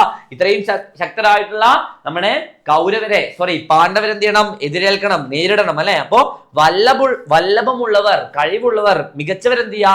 ഒന്നിച്ച് കൂടുവിൻ എന്ത് ചെയ്യാണ് ദ്രോണര് സൈന്യത്തോട് പറയുകയാണ്. ഇത്തരം ചൊല്ലി ഉറച്ച് ഭരദ്വാജ പുത്രനാം. നോക്കണേ, ഇതൊരു ചോദ്യമാണ്, ഒരു മാർക്കിന്റെ ചോദ്യമാണ്. ഭരദ്വാജ മഹർഷിയുടെ പുത്രനാണ്, മകനാണ് ആരെന്ന് പറയുന്നത്? ദ്രോണർ എന്ന് പറയുന്നത്. ഓക്കെ, ദ്രോണർ എന്ന് പറയുന്നത്. അപ്പോ ഭരദ്വാജ നന്ദനൻ അല്ലെങ്കിൽ ഭരദ്വാജന്റെ പുത്രൻ ആര് എന്ന ചോദ്യത്തിന് എന്ത് ചെയ്യണം? ദ്രോണറിന് ഉത്തരം എഴുതണം. ഓക്കെ, അപ്പോ ഇത്തരം ചൊല്ലിയുറച്ച് ഭരദ്വാജ പുത്രനാം ദ്രോണർ ഉറപ്പിച്ചു നിർത്തിനാൻ, അല്ലെ? ഭയപ്പെട്ടിരുന്ന പാണ്ഡവപക്ഷത്തിന്റെ വരവ് കണ്ട് ഭയപ്പെട്ട സൈന്യത്തെ ഇത്തരം വാക്കുകൾ കൊണ്ട് ദ്രോണർ എന്ത് ചെയ്യാണ്? ഉറച്ചു നിർത്തി, അല്ലെ? ധൈര്യത്തോടുകൂടെ നിലനിർത്തുകയും ചെയ്തു. മഹാഭാരതം കിളിപ്പാട്ട് ദ്രോണപർവം എഴുത്തച്ഛൻ. സിമ്പിൾ ആണ്, മനസ്സിലായിട്ടുണ്ടോ? ഓക്കെ ആണെങ്കിൽ കമന്റ് ബോക്സിൽ പറഞ്ഞേ. ഓക്കെ ആണെങ്കിൽ കമന്റ് ബോക്സിൽ സാർ, കമന്റ് ബോക്സിന്റെ അവസ്ഥ എന്താ sir? Okay okay okay okay okay set ആണെന്ന് പറയുന്നുണ്ട്. Okay okay okay okay. ഇനി നമുക്ക് എന്ത് ചെയ്യാം? ഇതിന്റെ ചോദ്യോത്തരത്തിലേക്ക് കടക്കാം. നോക്കിയേ, എന്താ പറയുന്നേ? വെള്ളക്കുതിരകളെ ഈ കാവ്യഭാഗത്തെ എങ്ങനെ വിശേഷിപ്പിച്ചിരിക്കുന്നു, അല്ലെ? എന്താ? കാവ്യഭാഗത്തെ വെള്ളക്കുതിരകളെ വെള്ളത്തിലെ തിര തുള്ളുന്നത് പോലെ തുള്ളിക്കളിക്കുന്നവ എന്നാണ് വിശേഷിപ്പിച്ചിരിക്കുന്നത്. ഈ ഉപമയിലൂടെ എഴുത്തച്ഛൻ യുദ്ധക്കളത്തിലേക്ക് പാഞ്ഞെടുക്കുന്ന വെള്ളക്കുതിരകളുടെ വേഗതയും അവയുടെ ചലനത്തിന്റെ താളാത്മകതയും എന്ത് ചെയ്യുന്നുണ്ട്? ഒരുപോലെ ചിത്രീകരിക്കുന്നു. തിരമാലകൾ എങ്ങനെയാണോ താളാത്മകമായി മുന്നോട്ട് നീങ്ങുന്നത്, അതുപോലെയാണ് വെള്ളക്കുതിരകളും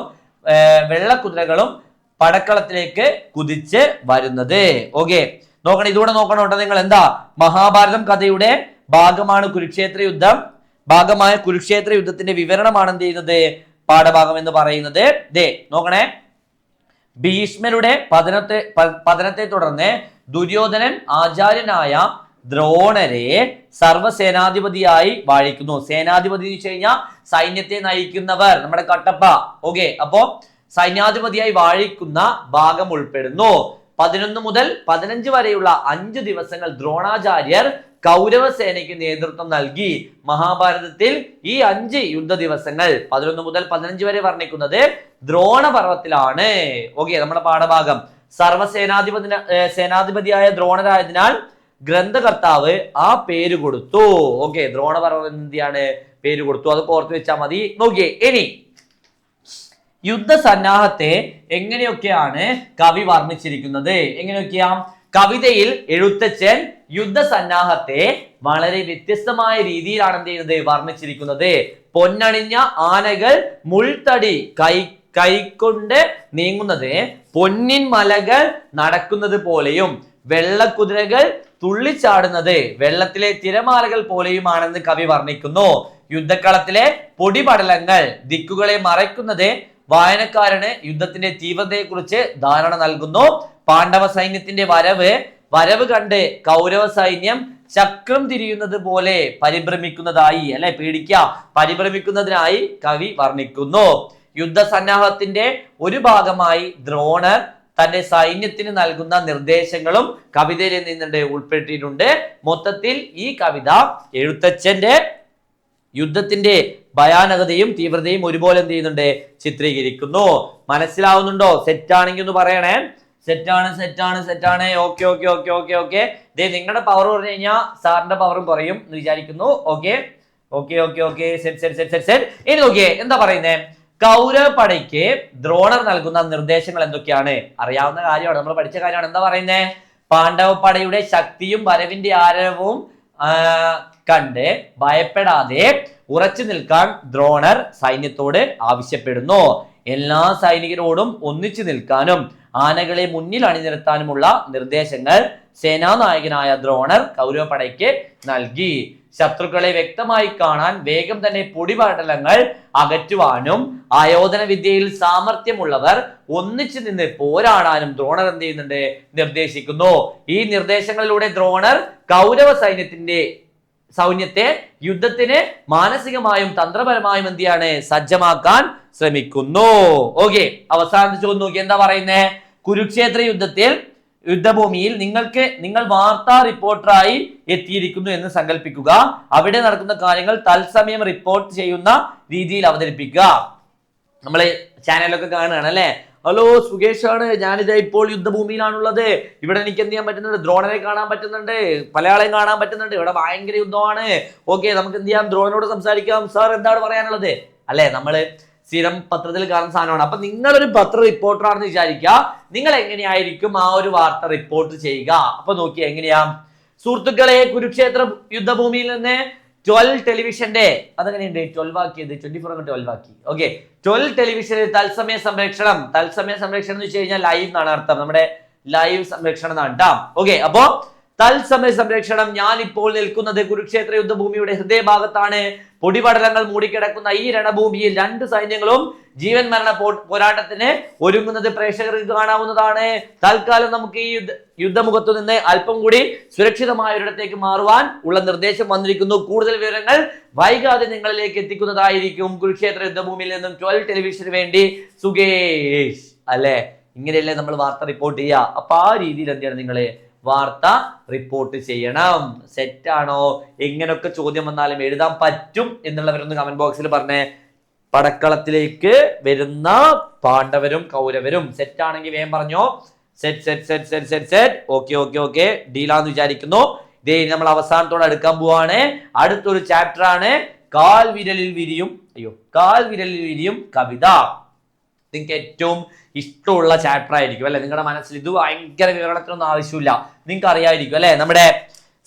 നമ്മുടെ ഐറിഷ് സാഹിത്യകാരനും ചിത്രകാരനുമായിട്ടുള്ള ക്രിസ്റ്റി ബ്രൗണിന്റെ മൈ ലെഫ്റ്റ് ഫുട്ട് എന്ന് പറയുന്ന ആത്മകഥയിലെ ഒരു ഭാഗമാണ്, അല്ലെങ്കിൽ ആത്മകഥയുടെ ഭാഗത്തിന് എന്താണ് പരിഭാഷയാണ് നമ്മുടെ പാഠഭാഗം എന്ന് പറയുന്നത്. കാൽവിരലിൽ വിരിയും കവിത.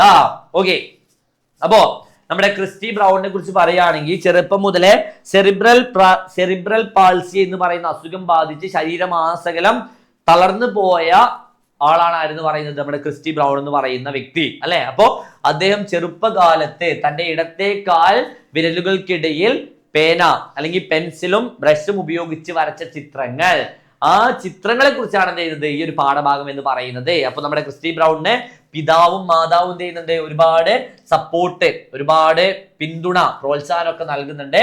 ആ സമയത്താണ് കൂട്ടുകാരി ഡെലാഹൺ എന്ന് പറയുന്ന പെൺകുട്ടിയുടെ കടന്നുവരവ് അല്ലെ. അപ്പൊ ആ പെൺകുട്ടിയും നമ്മുടെ ക്രിസ്റ്റി ബ്രൗണിന്റെ ആ ഒരു ചിത്രരചനയ്ക്ക് വളരെയധികം എന്ത് ചെയ്യുന്നുണ്ട്, പ്രചോദനം നൽകുന്നുണ്ട്.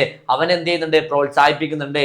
തന്നെ കൊണ്ട് ഒരുപാട് കാര്യങ്ങൾ നേടിയെടുക്കാൻ സാധിക്കും എന്നൊരു ചിന്ത നമ്മുടെ ക്രിസ്റ്റി ബ്രൗണിന്റെ മനസ്സിൽ എന്ത് ചെയ്യാണ്, കടന്നു വരുന്നുണ്ട്. അപ്പൊ അവൻ ഒരുപാട് ചിത്രങ്ങൾ എന്ത് ചെയ്യാണ്, ഇടത്തെ കാൽ വിരലുകൾക്കിടയിൽ ബ്രഷ് വെച്ചുകൊണ്ട് എന്ത് ചെയ്യാണ്, വരയ്ക്കുന്നുണ്ട്. അപ്പോ ആ ഇടയ്ക്കാണ് എന്ത് ചെയ്യുന്നത്, പത്രത്തിൽ 12 മുതൽ 16 വയസ്സ് വരെയുള്ള കുട്ടികളിലേക്ക് ഒരു ചിത്രരചനാ മത്സരം അല്ലെ, ഒരു പെയിന്റിംഗ് കോമ്പറ്റീഷനെ കുറിച്ച് എന്ത് ചെയ്യുന്നത്, ഒരു വാർത്ത കാണാൻ ഇടയാകുന്നത് അല്ലെ. സിൻഡ്രല തന്റെ രാജകുമാരനുമൊത്ത് നൃത്തം ചെയ്യുന്ന ചിത്രത്തിൽ എന്ത് ചെയ്യണം, ബ്ലാക്ക് ആൻഡ് വൈറ്റ് ചിത്രത്തിൽ എന്ത് ചെയ്യണം, നിറങ്ങൾ നൽകണം. അതായിരുന്നു മത്സരം എന്ന് പറയുന്നത്. നമ്മുടെ ക്രിസ്റ്റി ബ്രൗൺ എന്ത് ചെയ്യാണ്, തന്റെ കാൽവിരലുകൾ അല്ലെ. അപ്പോ ഇവിടെ ഡെലാഹണ്ടിന്റെയും ഒപ്പം മാതാപിതാക്കളുടെയും പ്രോത്സാഹനം കൊണ്ട് ക്രിസ്റ്റി തന്റെ കാൽ വിരലുകൾ കൊണ്ട് എന്ത് ചെയ്യാണ്, ചിത്രങ്ങൾ വരയ്ക്കുകയാണ്. അല്ലെങ്കിൽ ആ ചിത്രത്തിൽ എന്ത് ചെയ്യാണ്, നിറം പകരുകയാണ്. മനോഹരമായ രീതിയിൽ എന്ത് ചെയ്തു, നിറം നൽകിക്കൊണ്ട് താൻ ചെയ്ത ആ ഒരു പെയിന്റിംഗ് പത്രത്തിലേക്ക് അയച്ചു കൊടുക്കുകയാണ്. അങ്ങനെ ഒരു ദിവസം ഒട്ടും പ്രതീക്ഷിക്കാത്ത ഒരു വെള്ളിയാഴ്ച ഒരു പത്രത്തിലെ ഒരു റിപ്പോർട്ടറും ഒപ്പം ക്യാമറാമാനും എന്തിയാണ്, നമ്മുടെ ക്രിസ്റ്റിയുടെ വീടിന്റെ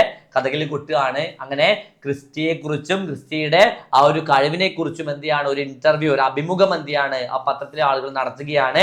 പിന്നീട് ഒരു ഞായറാഴ്ച ദിവസം പിന്നീട് ഒരു ദിവസം പത്രത്തിലെ ഒരു പേജിൽ എന്ത് ചെയ്യാണ്, നമ്മുടെ ക്രിസ്റ്റി ബ്രൗണിന്റെ ചിത്രം, ആ ചിത്രത്തിന് താൻ നിറം നൽകിയ ചിത്രത്തിനാണ് 1ാം സ്ഥാനം, ഫസ്റ്റ് കിട്ടിയെന്നുള്ള വാർത്ത ക്രിസ്റ്റിയുടെ അച്ഛൻ എന്ത് ചെയ്യാണ്, വളരെയധികം സന്തോഷത്തോടു കൂടെ അവനെ ചേർത്ത് പിടിച്ചുകൊണ്ട്, അവനെ കെട്ടിപ്പിടിച്ചുകൊണ്ട് എന്ത് ചെയ്യാണ്, അറിയിക്കുകയാണ് അല്ലെ. അപ്പോ ആ സമയത്ത് ഡെലാഹണ്ടിനെ കാണുന്നുണ്ട്. അപ്പൊ ഡെലാഹണ്ടിനോട് എന്ത് ചെയ്യുന്നുണ്ട്, ഒരുപാട് സന്തോഷം ക്രിസ്റ്റിക്ക് തോന്നുന്നുണ്ട്. അപ്പോ ഇത്രയുമാണെന്ന് പറയുന്നത് നമ്മുടെ പാഠഭാഗം. സിമ്പിൾ ആയിട്ട് പറഞ്ഞു കഴിഞ്ഞാൽ നിങ്ങൾക്ക് അറിയാവുന്നതാണ് അല്ലെ. അപ്പോ ഇവിടെ നിങ്ങൾ ഓർമ്മിക്കേണ്ട പ്രധാനപ്പെട്ട പോയിന്റ് എന്ന് പറയുന്നത്, നിങ്ങളും എന്ത് ചെയ്യണം, ക്രിസ്റ്റി ബ്രൗണിനെ പോലെ ആയിരിക്കണം. അതായത് പ്രതിസന്ധികളിലും പ്രശ്നങ്ങളിലും വീണു പോകാതെ എന്ത് ചെയ്യണം, മുന്നോട്ട് സധൈര്യം മുന്നേറണം. ഓക്കെ, എന്തൊക്കെ പ്രശ്നങ്ങളും എന്തൊക്കെ പ്രതിസന്ധികളും നിങ്ങളുടെ ജീവിതത്തിൽ ഉണ്ടായി കഴിഞ്ഞാലും എന്ത് ചെയ്യാൻ പാടില്ല, അതിലൊന്നും തളർന്നു പോകാതെ ധൈര്യപൂർവ്വം നിങ്ങൾ എന്ത് ചെയ്യണം, മുന്നിലേക്ക് പോകണം. ക്രിസ്റ്റിയെ പോലെ ആത്മവിശ്വാസത്തോടു കൂടെ, ആത്മധൈര്യത്തോടു കൂടെ എന്ത് ചെയ്യണം, നിങ്ങൾ മുന്നിലേക്ക് പോകണം. ഓക്കെ, അപ്പോ ക്രിസ്റ്റി ബ്രൗൺ ഒരു ഐറിഷ് എഴുത്തുകാരനും ചിത്രകാരനുമായിരുന്നു. 1932 ജൂൺ മാസത്തിൽ ഡബ്ലിനിൽ ജനിച്ചു. ചെറുപ്പത്തിൽ തന്നെ സെറിബ്രൽ പാൾസി ബാധിച്ച് ശരീരം തളർന്ന അദ്ദേഹം കാലിന്റെ വിരലുകൾ കൊണ്ട് എഴുതുകയും ചിത്രങ്ങൾ വരയ്ക്കുകയും ചെയ്തു. മൈ ലെഫ്റ്റ് ഫുട്ട്, ഓർമ്മിക്കണേ, മൈ ലെഫ്റ്റ് ഫുട്ട് എന്ന് പറയുന്ന ആത്മകഥയാണ് അദ്ദേഹത്തിന്റെ ഏറ്റവും പ്രശസ്തമായ കൃതി. പിന്നീട് അതേ പേരിൽ 1989 അക്കാദമി അവാർഡ് നേടിയ സിനിമയായി ഇത് നിർമ്മിച്ചു. 1981 സെപ്റ്റംബറിൽ തന്റെ 49ാം വയസ്സിൽ എന്ത് ചെയ്തു, ബ്രൗൺ മരിച്ചു. ഓർക്കുക. ഓക്കെ, നോക്കിയേ, ഇതൊക്കെ നമ്മൾ പറഞ്ഞ കാര്യമാണ്. ശീർഷകത്തിന്റെ ഔചിത്യം ചോദിക്കൂട്ടാ. ആ ഒരു കാൽവിരലിൽ വിരിയും കവിത എന്നതിന്റെ ഒരു ഔചിത്യം ചോദിക്കൂട്ടാ. നോക്കി എന്താ പറയുന്നേ, ക്രിസ്റ്റി ബ്രൗണിന്റെ ആത്മകഥയുമായി ലെഫ്റ്റ് ഫുട്ടിൽ നിന്നുള്ള ഈ ഭാഗത്തിന് മടവൂർ ശശി നൽകിയിരിക്കുന്ന പേര് അതിസുന്ദരവും അർത്ഥപൂർണവുമാണ്. ഒരു ഇമ്പോർട്ടന്റ് ചോദ്യമാണ്, ഓർമ്മിക്കണേ. കഥയുടെ സാരാംശം, പ്രമേയം, വികാരങ്ങൾ എന്നിവയെല്ലാം ഒരുമിച്ച് ചേർത്ത് വയ്ക്കുന്ന ശീർഷകമാണ് വിരലിൽ വിരിയും കവിത എന്നത്. സെറിബ്രൽ പാൾസി എന്ന രോഗം കീഴ്പ്പെടുത്തിയെങ്കിലും ക്രിസ്റ്റി തന്റെ ഇടത് കാൽവിരൽ ഉപയോഗിച്ച് ചിത്രങ്ങൾ വരച്ച് ആശയവിനിമയം നടത്തുന്നു. അദ്ദേഹത്തിന്റെ കാൽവിരൽ ഒരു തൂലികയായി, ഒരു പേനയായി അല്ലെ, കാൽവിരൽ ഒരു തൂലികയായി, ചിത്രശാലയായി മാറുന്നു. പൂമൊട്ടുകൾ വിരിയുന്നത് പോലെ ക്രിസ്റ്റി ബ്രൗണിന്റെ പ്രതിഭയും അദ്ദേഹത്തിന്റെ കാൽവിരലുകളിലൂടെയാണ് വിരിയുന്നത്. വാക്കുകൾ കൊണ്ട് വരയ്ക്കുന്ന കവിതകളെ പോലെ വികാരങ്ങൾ, ഭാവന, സൗന്ദര്യം എന്നിവയെല്ലാം വ്യക്തമാക്കുന്ന കാവ്യാത്മക പ്രകടനമാണ് ക്രിസ്റ്റിയുടെ ചിത്രങ്ങൾ എന്ന് പറയുന്നത്. ഓക്കെ ആണോ? ബാല്യം മുതൽ മസ്കുലർ അട്രോഫി എന്ന രോഗത്തിന്റെ ബുദ്ധിമുട്ട് അനുഭവിച്ച, ഓക്കെ, ഇത്രയും കാര്യങ്ങൾ ഓക്കെ ആണോ? ഈ ശീർഷകത്തിന് ഔചിത്യം ചോദിച്ചാൽ എഴുതാൻ പറ്റില്ലേ? നമ്മുടെ ക്രിസ്റ്റി ബ്രൗണിന്റെ ചിത്രമാണ് കൊടുത്തിട്ടുള്ളത്. ഓക്കെ ആണ്, സെറ്റ് ആണെങ്കിൽ വേഗം പറഞ്ഞു. നമ്മൾ തീരാൻ പോവാണ്. വേഗം കമന്റ് ബോക്സിൽ നമ്മുടെ പവർ കാണിച്ചോളൂ. സാർ എങ്ങനെയാണ് സാർ? അമൽ സാർ എന്നൊക്കെ കുറെ പേര് വിളിക്കുന്നുണ്ട്. Okay, deal. വേഗം. ഓക്കെ, അപ്പൊ നമുക്ക് എന്ത് ചെയ്യാം? അടുത്ത ഒരു ഇമ്പോർട്ടന്റ് ചോദ്യത്തിലേക്ക് പോവാം. ഒരു ഇമെയിൽ നിർമ്മിക്കാൻ വേണ്ടി നിങ്ങളോട് ഉറപ്പായിട്ടും എന്ത് ചെയ്യും? ചോദിച്ചിരിക്കും. നോക്കി എന്താ പറയുന്നേ, ബാല്യം മുതൽ മസ്കുലർ അട്രോഫി എന്ന രോഗത്തിന്റെ ബുദ്ധിമുട്ട് അനുഭവിച്ച ഒരു കുട്ടിയാണ് ജസ്വർ. ഓക്കെ, വേറൊരു കുട്ടിയാണ് കേട്ടോ. ശരീരം 80% തളർന്ന അവസ്ഥയിൽ 6ാം ക്ലാസ്സിൽ വെച്ച് പഠനം നിർത്തേണ്ടി വന്നു. ചിത്രകലയിൽ അതിതൽപരനായ ജസ്വർ കൈകൊണ്ട് എടുക്കേണ്ടവ വായ കൊണ്ട് എടുത്തേ പറ്റൂ എന്ന ബോധത്തിൽ വരയുടെ രംഗത്ത് തൻ്റെതായ ഒരു ശൈലി വികസിപ്പിച്ചു. നമ്മുടെ ക്രിസ്റ്റി കാലുകൊണ്ടാണെങ്കിൽ ജസ്വർ എന്ത് ചെയ്തു? വാ കൊണ്ട് കടിച്ചു പിടിച്ച് ചിത്രങ്ങൾ വരച്ചു. തുടർന്ന് രാജ്യത്തിനകത്തും പുറത്തും നിരവധി ചിത്ര പ്രദർശനങ്ങളിൽ പങ്കെടുത്ത് അംഗീകാരങ്ങൾ നേടി. പരിസ്ഥിതി മനുഷ്യാവകാശ പ്രവർത്തനങ്ങളിൽ ഇപ്പോഴും സജീവ സാന്നിധ്യമാണ്. അതിജീവനത്തിലൂടെ സാമൂഹിക അംഗീകാരം നേടിക്കൊണ്ടിരിക്കുന്ന ജസ്വറിനെ അഭിനന്ദിച്ചുകൊണ്ട് ഒരു ഇമെയിൽ തയ്യാറാക്കുക. ആ ഇമെയിലിന് നിങ്ങൾ ഫോർമാറ്റ് എന്ത് ചെയ്യണം? ഓർത്ത് വെക്കണം. ആ ഫോർമാറ്റ് നിങ്ങൾക്ക് എന്ത് ചെയ്യും?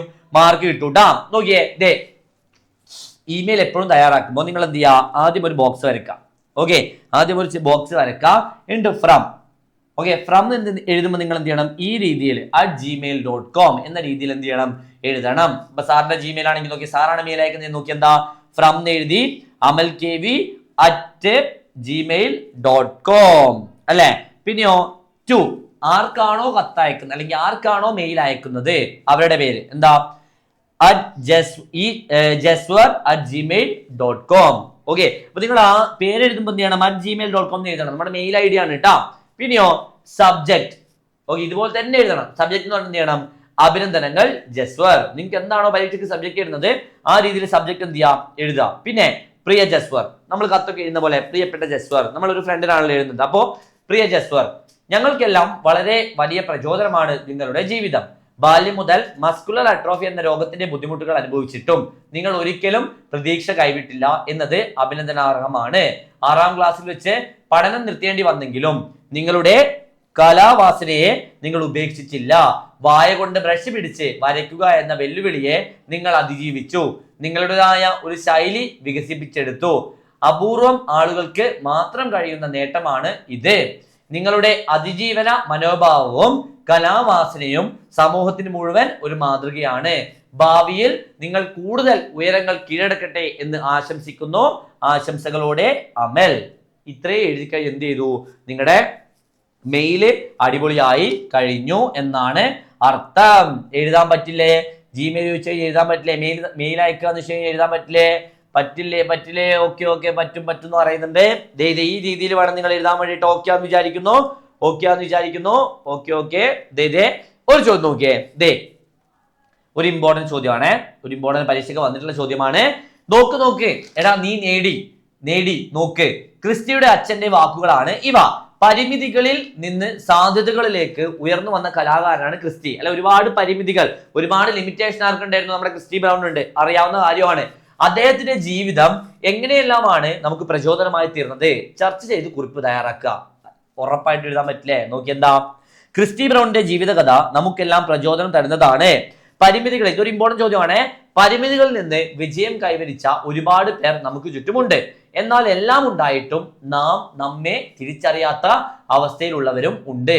അങ്ങനെയുള്ളവർക്കൊക്കെ ഒരു മാതൃകയാണ് ക്രിസ്റ്റിയുടെ ഈ ജീവിതകഥ. നാം നമ്മെ എന്ത് ചെയ്യണം? തിരിച്ചറിയണം. നമുക്ക് വിജയം കൈവരിക്കാനും ഏത് പ്രതിസന്ധിയെ നേരിടാനും നമുക്ക് സാധിക്കും. ഓർമ്മിച്ചു വെക്കണോട്ടാ, ഇമ്പോർട്ടന്റ് ചോദ്യമാണ്. അതായത് ക്രിസ്റ്റി ബ്രൗണിന്റെ ജീവിതം സമൂഹത്തിന് എന്ത് സന്ദേശമാണ് നൽകുന്നത്? പ്രതിസന്ധികൾ എന്ത് ചെയ്യാൻ പാടില്ല? ഒരിക്കലും തളർന്നു പോകാനോ തോറ്റുപോകാനോ പാടില്ല. അതിന് പകരം നമ്മൾ എന്ത് ചെയ്യണം? ശക്തമായി മുന്നേറണം. അല്ലെ, എല്ലാ പ്രതിസന്ധികളും നമ്മൾ എന്ത് ചെയ്യണം? സധൈര്യം നേരിടണം. അല്ലെ, ആ ഒരു ആശയമാണ് എന്ത് ചെയ്യുന്നത്? ക്രിസ്റ്റിയുടെ ജീവിതം നമുക്ക് കാട്ടിത്തരുന്നത്. ഇനി നോക്കിയേ, ചിത്രകലാ ക്യാമ്പിന്റെ ഉദ്ഘാടനത്തിന് സ്കൂളിലെത്തുന്ന പ്രമുഖ ചിത്രകാരനുമായുള്ള അഭിമുഖത്തിന് ഒരു ചോദ്യാവലി തയ്യാറാക്കുക. ഒരു അഭിമുഖ ക്വസ്റ്റ്യൻസ്. ഇവിടെ ചിലപ്പോ ടോപ്പിക്ക് വ്യത്യാസം ഉണ്ടാവും. അപ്പൊ ആ രീതിയിൽ നിങ്ങൾ എന്ത് ചെയ്യണം? അഭിമുഖ ചോദ്യങ്ങൾ തയ്യാറാക്കണം. എപ്പോഴും അഭിമുഖ ചോദ്യങ്ങൾ തയ്യാറാക്കുമ്പോൾ ഒരു ക്വസ്റ്റ്യൻ മാർക്ക്, ഒരു ചോദ്യം എന്ന രീതിയിൽ തന്നെ എന്ത് ചെയ്യണം? നിങ്ങൾ തയ്യാറാക്കാൻ ശ്രമിക്കുക. ഓക്കെ, എന്താ പറയുന്നത്? ചിത്രകലയോടുള്ള താല്പര്യം കുട്ടിക്കാലം മുതൽ തന്നെ താങ്കൾക്ക് ഉണ്ടായിരുന്നോ? താങ്കളുടെ ചിത്രരചനാ ശൈലിയിൽ തനതായ ഒരു രീതിയുണ്ട്. അതിനെപ്പറ്റി ഇതിനെക്കുറിച്ചൊന്ന് വിശദീകരിക്കാമോ? ചിത്രകലാ മേഖലയിൽ ഏതെങ്കിലും തരത്തിലുള്ള വെല്ലുവിളികൾ നേരിട്ടിട്ടുണ്ടോ? ചിത്രകലയിൽ അങ്ങയുടെ ഗുരു ആരാണ്? പിന്നെ ഒരു ചോദ്യം, പെൻസിൽ ഡ്രോയിങ്ങിലാണോ പെയിന്റിങ്ങിലാണോ അങ്ങേക്ക് കൂടുതൽ താല്പര്യം? അപ്പൊ ഇത്തരത്തിൽ എന്ത് ചെയ്യണം, അഭിമുഖ ചോദ്യാവലി തയ്യാറാക്കാൻ വേണ്ടി എന്ത് ചെയ്യാം, പരീക്ഷയ്ക്ക് ചോദ്യങ്ങള് ചോദിക്കാം. ഓക്കെ ആണോ? ഓക്കെ ആണോ സാർ? ഓക്കെ ആണോ സാർ? ഓക്കെ ഡീലാന്ന് വിചാരിക്കുന്നു. എല്ലാവരും സെറ്റ്. നമ്മുടെ അവസാനത്തെ ചാപ്റ്റർ, നമ്മുടെ ഹാഫ് ഇയർലി എക്സാമിന്, ക്രിസ്മസ് എക്സാമിന് നമ്മൾ അവസാനമായി പഠിക്കാൻ പോകുന്ന ചാപ്റ്റർ ആണ് ചിത്രശലഭങ്ങൾ. പാപ്പമാ, ചിത്രശലഭങ്ങൾ. ഓക്കെ, നമുക്ക് തുടങ്ങാം. ഓക്കെ ആണോ? സെറ്റ് ആണോ? തുടങ്ങാം നമുക്ക്. ഓക്കെ സെറ്റാന്ന് വിചാരിക്കുന്നു. നമുക്ക് എന്ത് ചെയ്യാം, തുടങ്ങാം. ഓക്കെ, അപ്പോ ഈ ഒരു ചിത്രശലഭങ്ങൾ എന്ന് പറയുന്ന പാഠഭാഗം ഓർമ്മിക്കുക.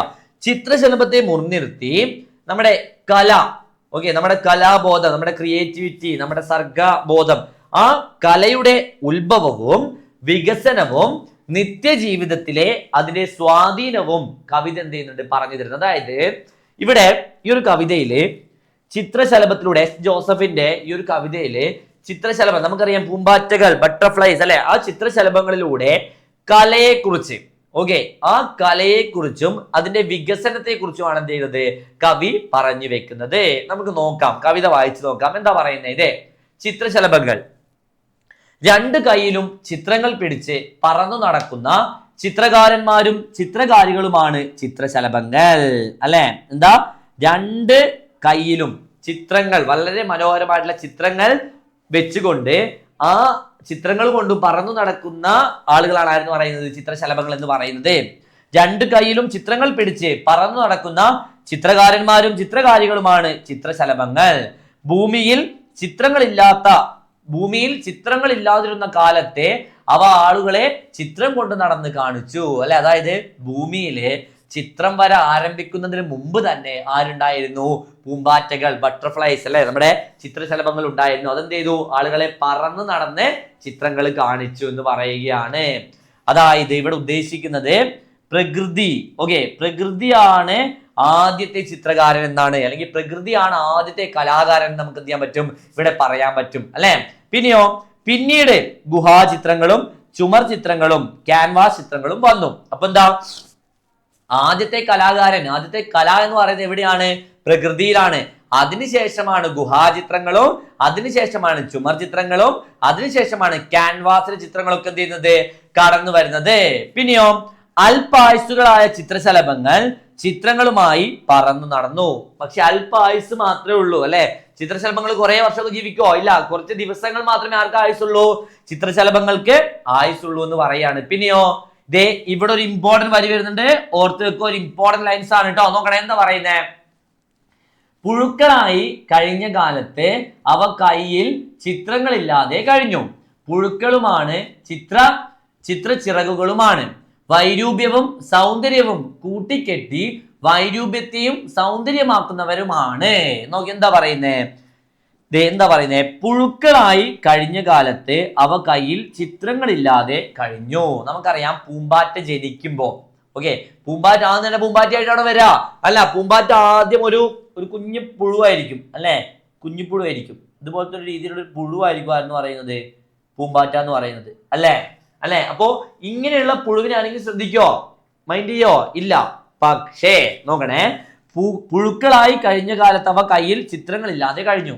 ഓക്കെ, പിന്നെയോ പുഴുക്കളുമാണ്, ചിത്ര ചിറകുകളുമാണ്. പിന്നീട് എന്ത് ചെയ്തു? അത് പുഴുവായി പിന്നീട് എന്തായി? നല്ല ചിത്രമുള്ള ചിറകുകളായിട്ട് മാറി. പിന്നെയോ വൈരൂപ്യം, ഓക്കെ, വൈരൂപ്യം എന്ന് വെച്ച് കഴിഞ്ഞാൽ സൗന്ദര്യമില്ലാത്ത, കാണാൻ ഭംഗിയില്ലാത്ത അർത്ഥം.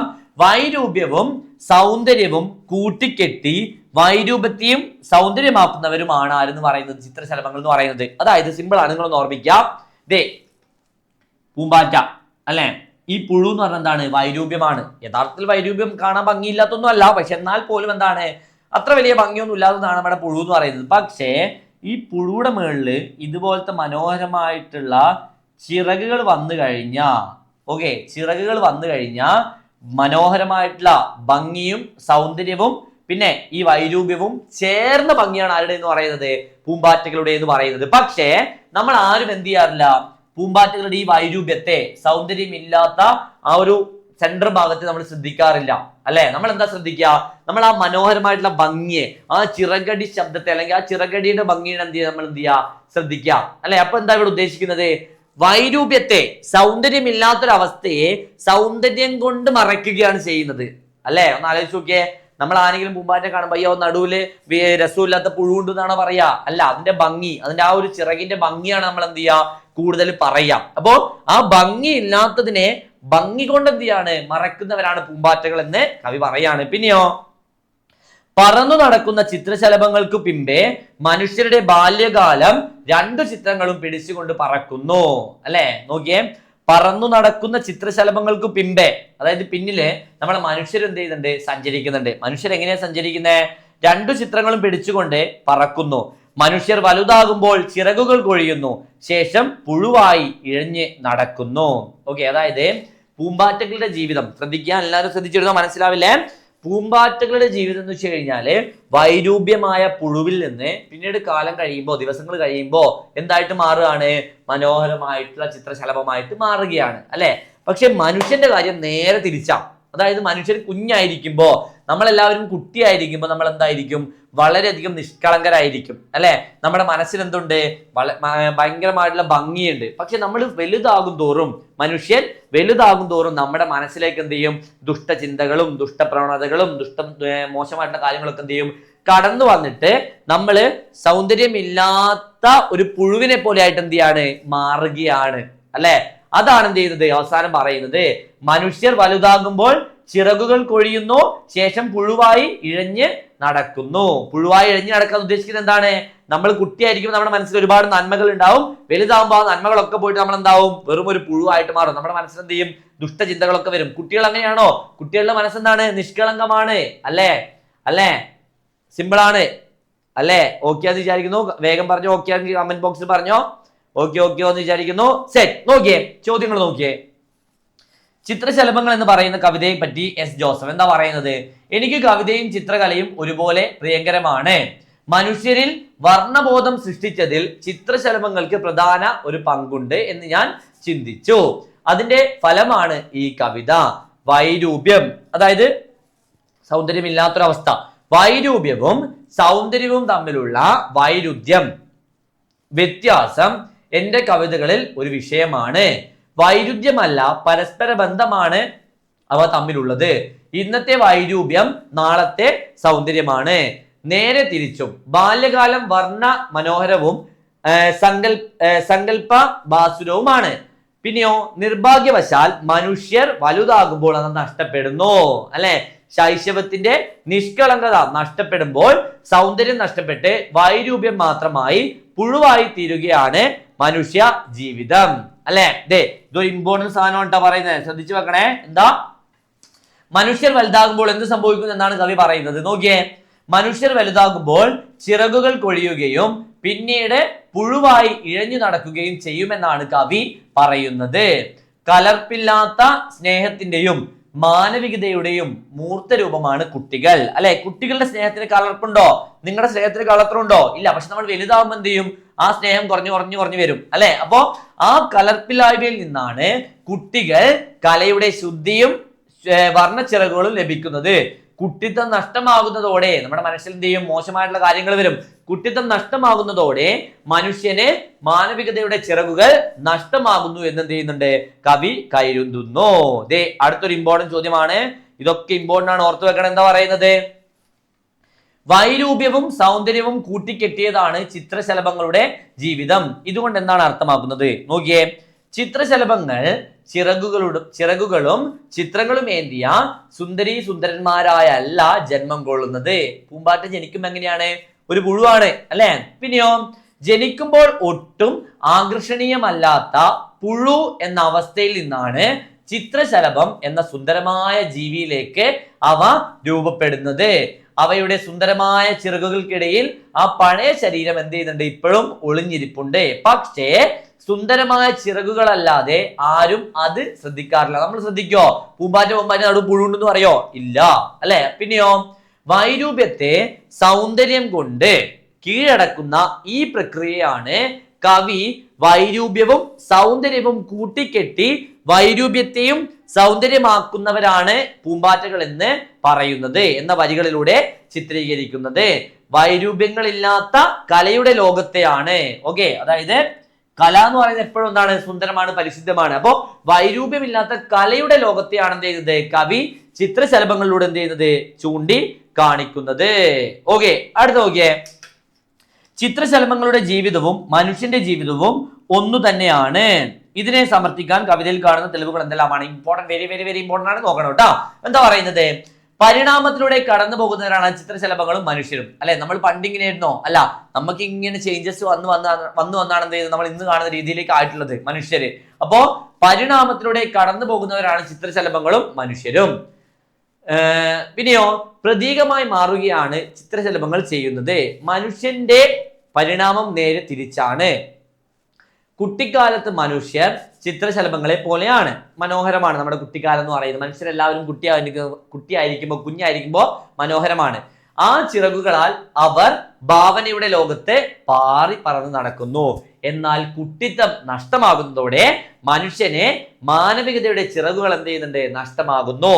ശൈശവത്തിന്റെ നിഷ്കളങ്കത ഇല്ലാതാകുന്നതോടെ സൗന്ദര്യം നഷ്ടപ്പെട്ട് വൈരൂപ്യം, രസമില്ലാത്ത രീതിയിലേക്ക് വൈരൂപ്യം മാത്രമായി പുഴുവായി തീരുന്നത് മനുഷ്യ ജീവിതമാണ്. അല്ലെ, പൂമ്പാറ്റകൾ ആദ്യം വൈരൂപ്യമാണ്, രസമില്ലാത്ത പുഴുവാണ്. പിന്നെ എന്തായിട്ട് മാറുമോ?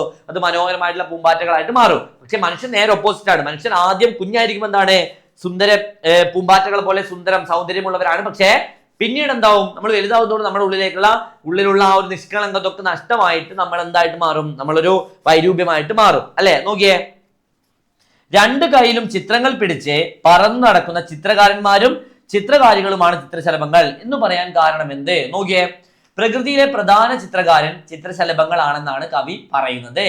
മനുഷ്യരിൽ വർണ്ണബോധം, ഓക്കെ, നിറങ്ങളെ കുറിച്ചുള്ള ബോധം, വർണ്ണബോധം ഉണ്ടാക്കിയെടുക്കുന്നതിൽ ചിത്രശലഭങ്ങൾ അതിൻ്റെതായ പങ്ക് വഹിച്ചിട്ടുണ്ട്. ഏറെ മനോഹാരിതയോടെ നമുക്ക് ചുറ്റും പാറി നടക്കുന്നവരാണ് ഇവർ. ഭൂമിയിൽ ചിത്രങ്ങൾ ഇല്ലാതിരുന്ന കാലം മുതലേ ഇവർ ഇത് തുടരുന്നു. പിന്നെയോ മനുഷ്യ സൃഷ്ടിക്ക് പോലും സാധിക്കാത്ത സൗന്ദര്യമുള്ള വർണ്ണച്ചിറകുകൾ ആയാണ് ചിത്രശലഭങ്ങൾ ഭൂമിയിൽ പറന്നു നടക്കുന്നത്. പൂമ്പാറ്റയുടെ ചിറകുകളുടെ വർണ്ണങ്ങളുടെയും ക്രമീകരണം ഏറെ അത്ഭുതപ്പെടുത്തുന്നതുമാണെന്ന് പറയാം. ഓക്കെ, അപ്പൊ ഇത്രയുമാണത് എന്ന് പറയുന്നത് നമ്മുടെ ചിത്രശലഭങ്ങൾ എന്ന് പറയുന്ന പാഠഭാഗം. ഓക്കെ ആണോ? ഓക്കെ ആണെങ്കിൽ ഒന്ന് കമന്റ് ബോക്സിൽ പറഞ്ഞേ. ഓക്കെ ആണെങ്കിൽ കമന്റ് ബോക്സിൽ വേഗം പറഞ്ഞോ, വേഗം പറഞ്ഞോ. ചാപ്റ്റേഴ്സ് എല്ലാം നന്നായിട്ട് മനസ്സിലായിട്ടുണ്ടാന്ന് വിചാരിക്കുന്നു. ഓക്കെ ആണോ? ഡീലാന്ന് വിചാരിക്കുന്നു. നന്നായിട്ട് എന്ത് ചെയ്യണം? നാളെ പരീക്ഷ എഴുതണം. എല്ലാ ചാപ്റ്റേഴ്സ് നമ്മൾ എന്തിട്ടുണ്ട്? എക്സ്പ്ലെയിൻ ചെയ്തുകൊണ്ട് തന്നെ പറഞ്ഞിട്ടുണ്ട്. ആദ്യത്തെ ഭാഗം, ഓക്കെ, ഫസ്റ്റ് ലെവലിലെ പോർഷൻസ് കൂടെ എന്ത് ചെയ്യണം? നിങ്ങൾ നോക്കിയിട്ട് വേണം എക്സാമിന് പോകാൻ വേണ്ടിയിട്ട്. ഓക്കെ, അപ്പൊ എല്ലാവരും നമ്മുടെ ശക്തി ഒന്നുകൂടെ കാണിച്ചോളൂ, പവർ ഒന്നുകൂടെ കാണിച്ചോളൂ. നാളെ എല്ലാവരും പോയിട്ട് എന്ത് ചെയ്യുക? അടിപൊളിയായിട്ട് പരീക്ഷ എഴുതുക. സൂപ്പറായിട്ട് എന്ത് ചെയ്യുക? പരീക്ഷ എഴുതുക. ഓക്കെ, സൂപ്പറായിട്ട് എന്ത് ചെയ്യുക? പരീക്ഷ എഴുതുക. എല്ലാവർക്കും വേണ്ടി സാറിന്റെ പ്രാർത്ഥന ഉണ്ടായിരിക്കും. അപ്പൊ എന്ത് ചെയ്യുക? എല്ലാവരും സൂപ്പറായിട്ട് പരീക്ഷ എഴുതുക. All the best. ഓക്കെ, അപ്പോ നമുക്ക് എന്ത് ചെയ്യാം? അടുത്ത ലൈവിൽ കാണാം. അതുവരെ എല്ലാവർക്കും ബൈ. അല്ലേ?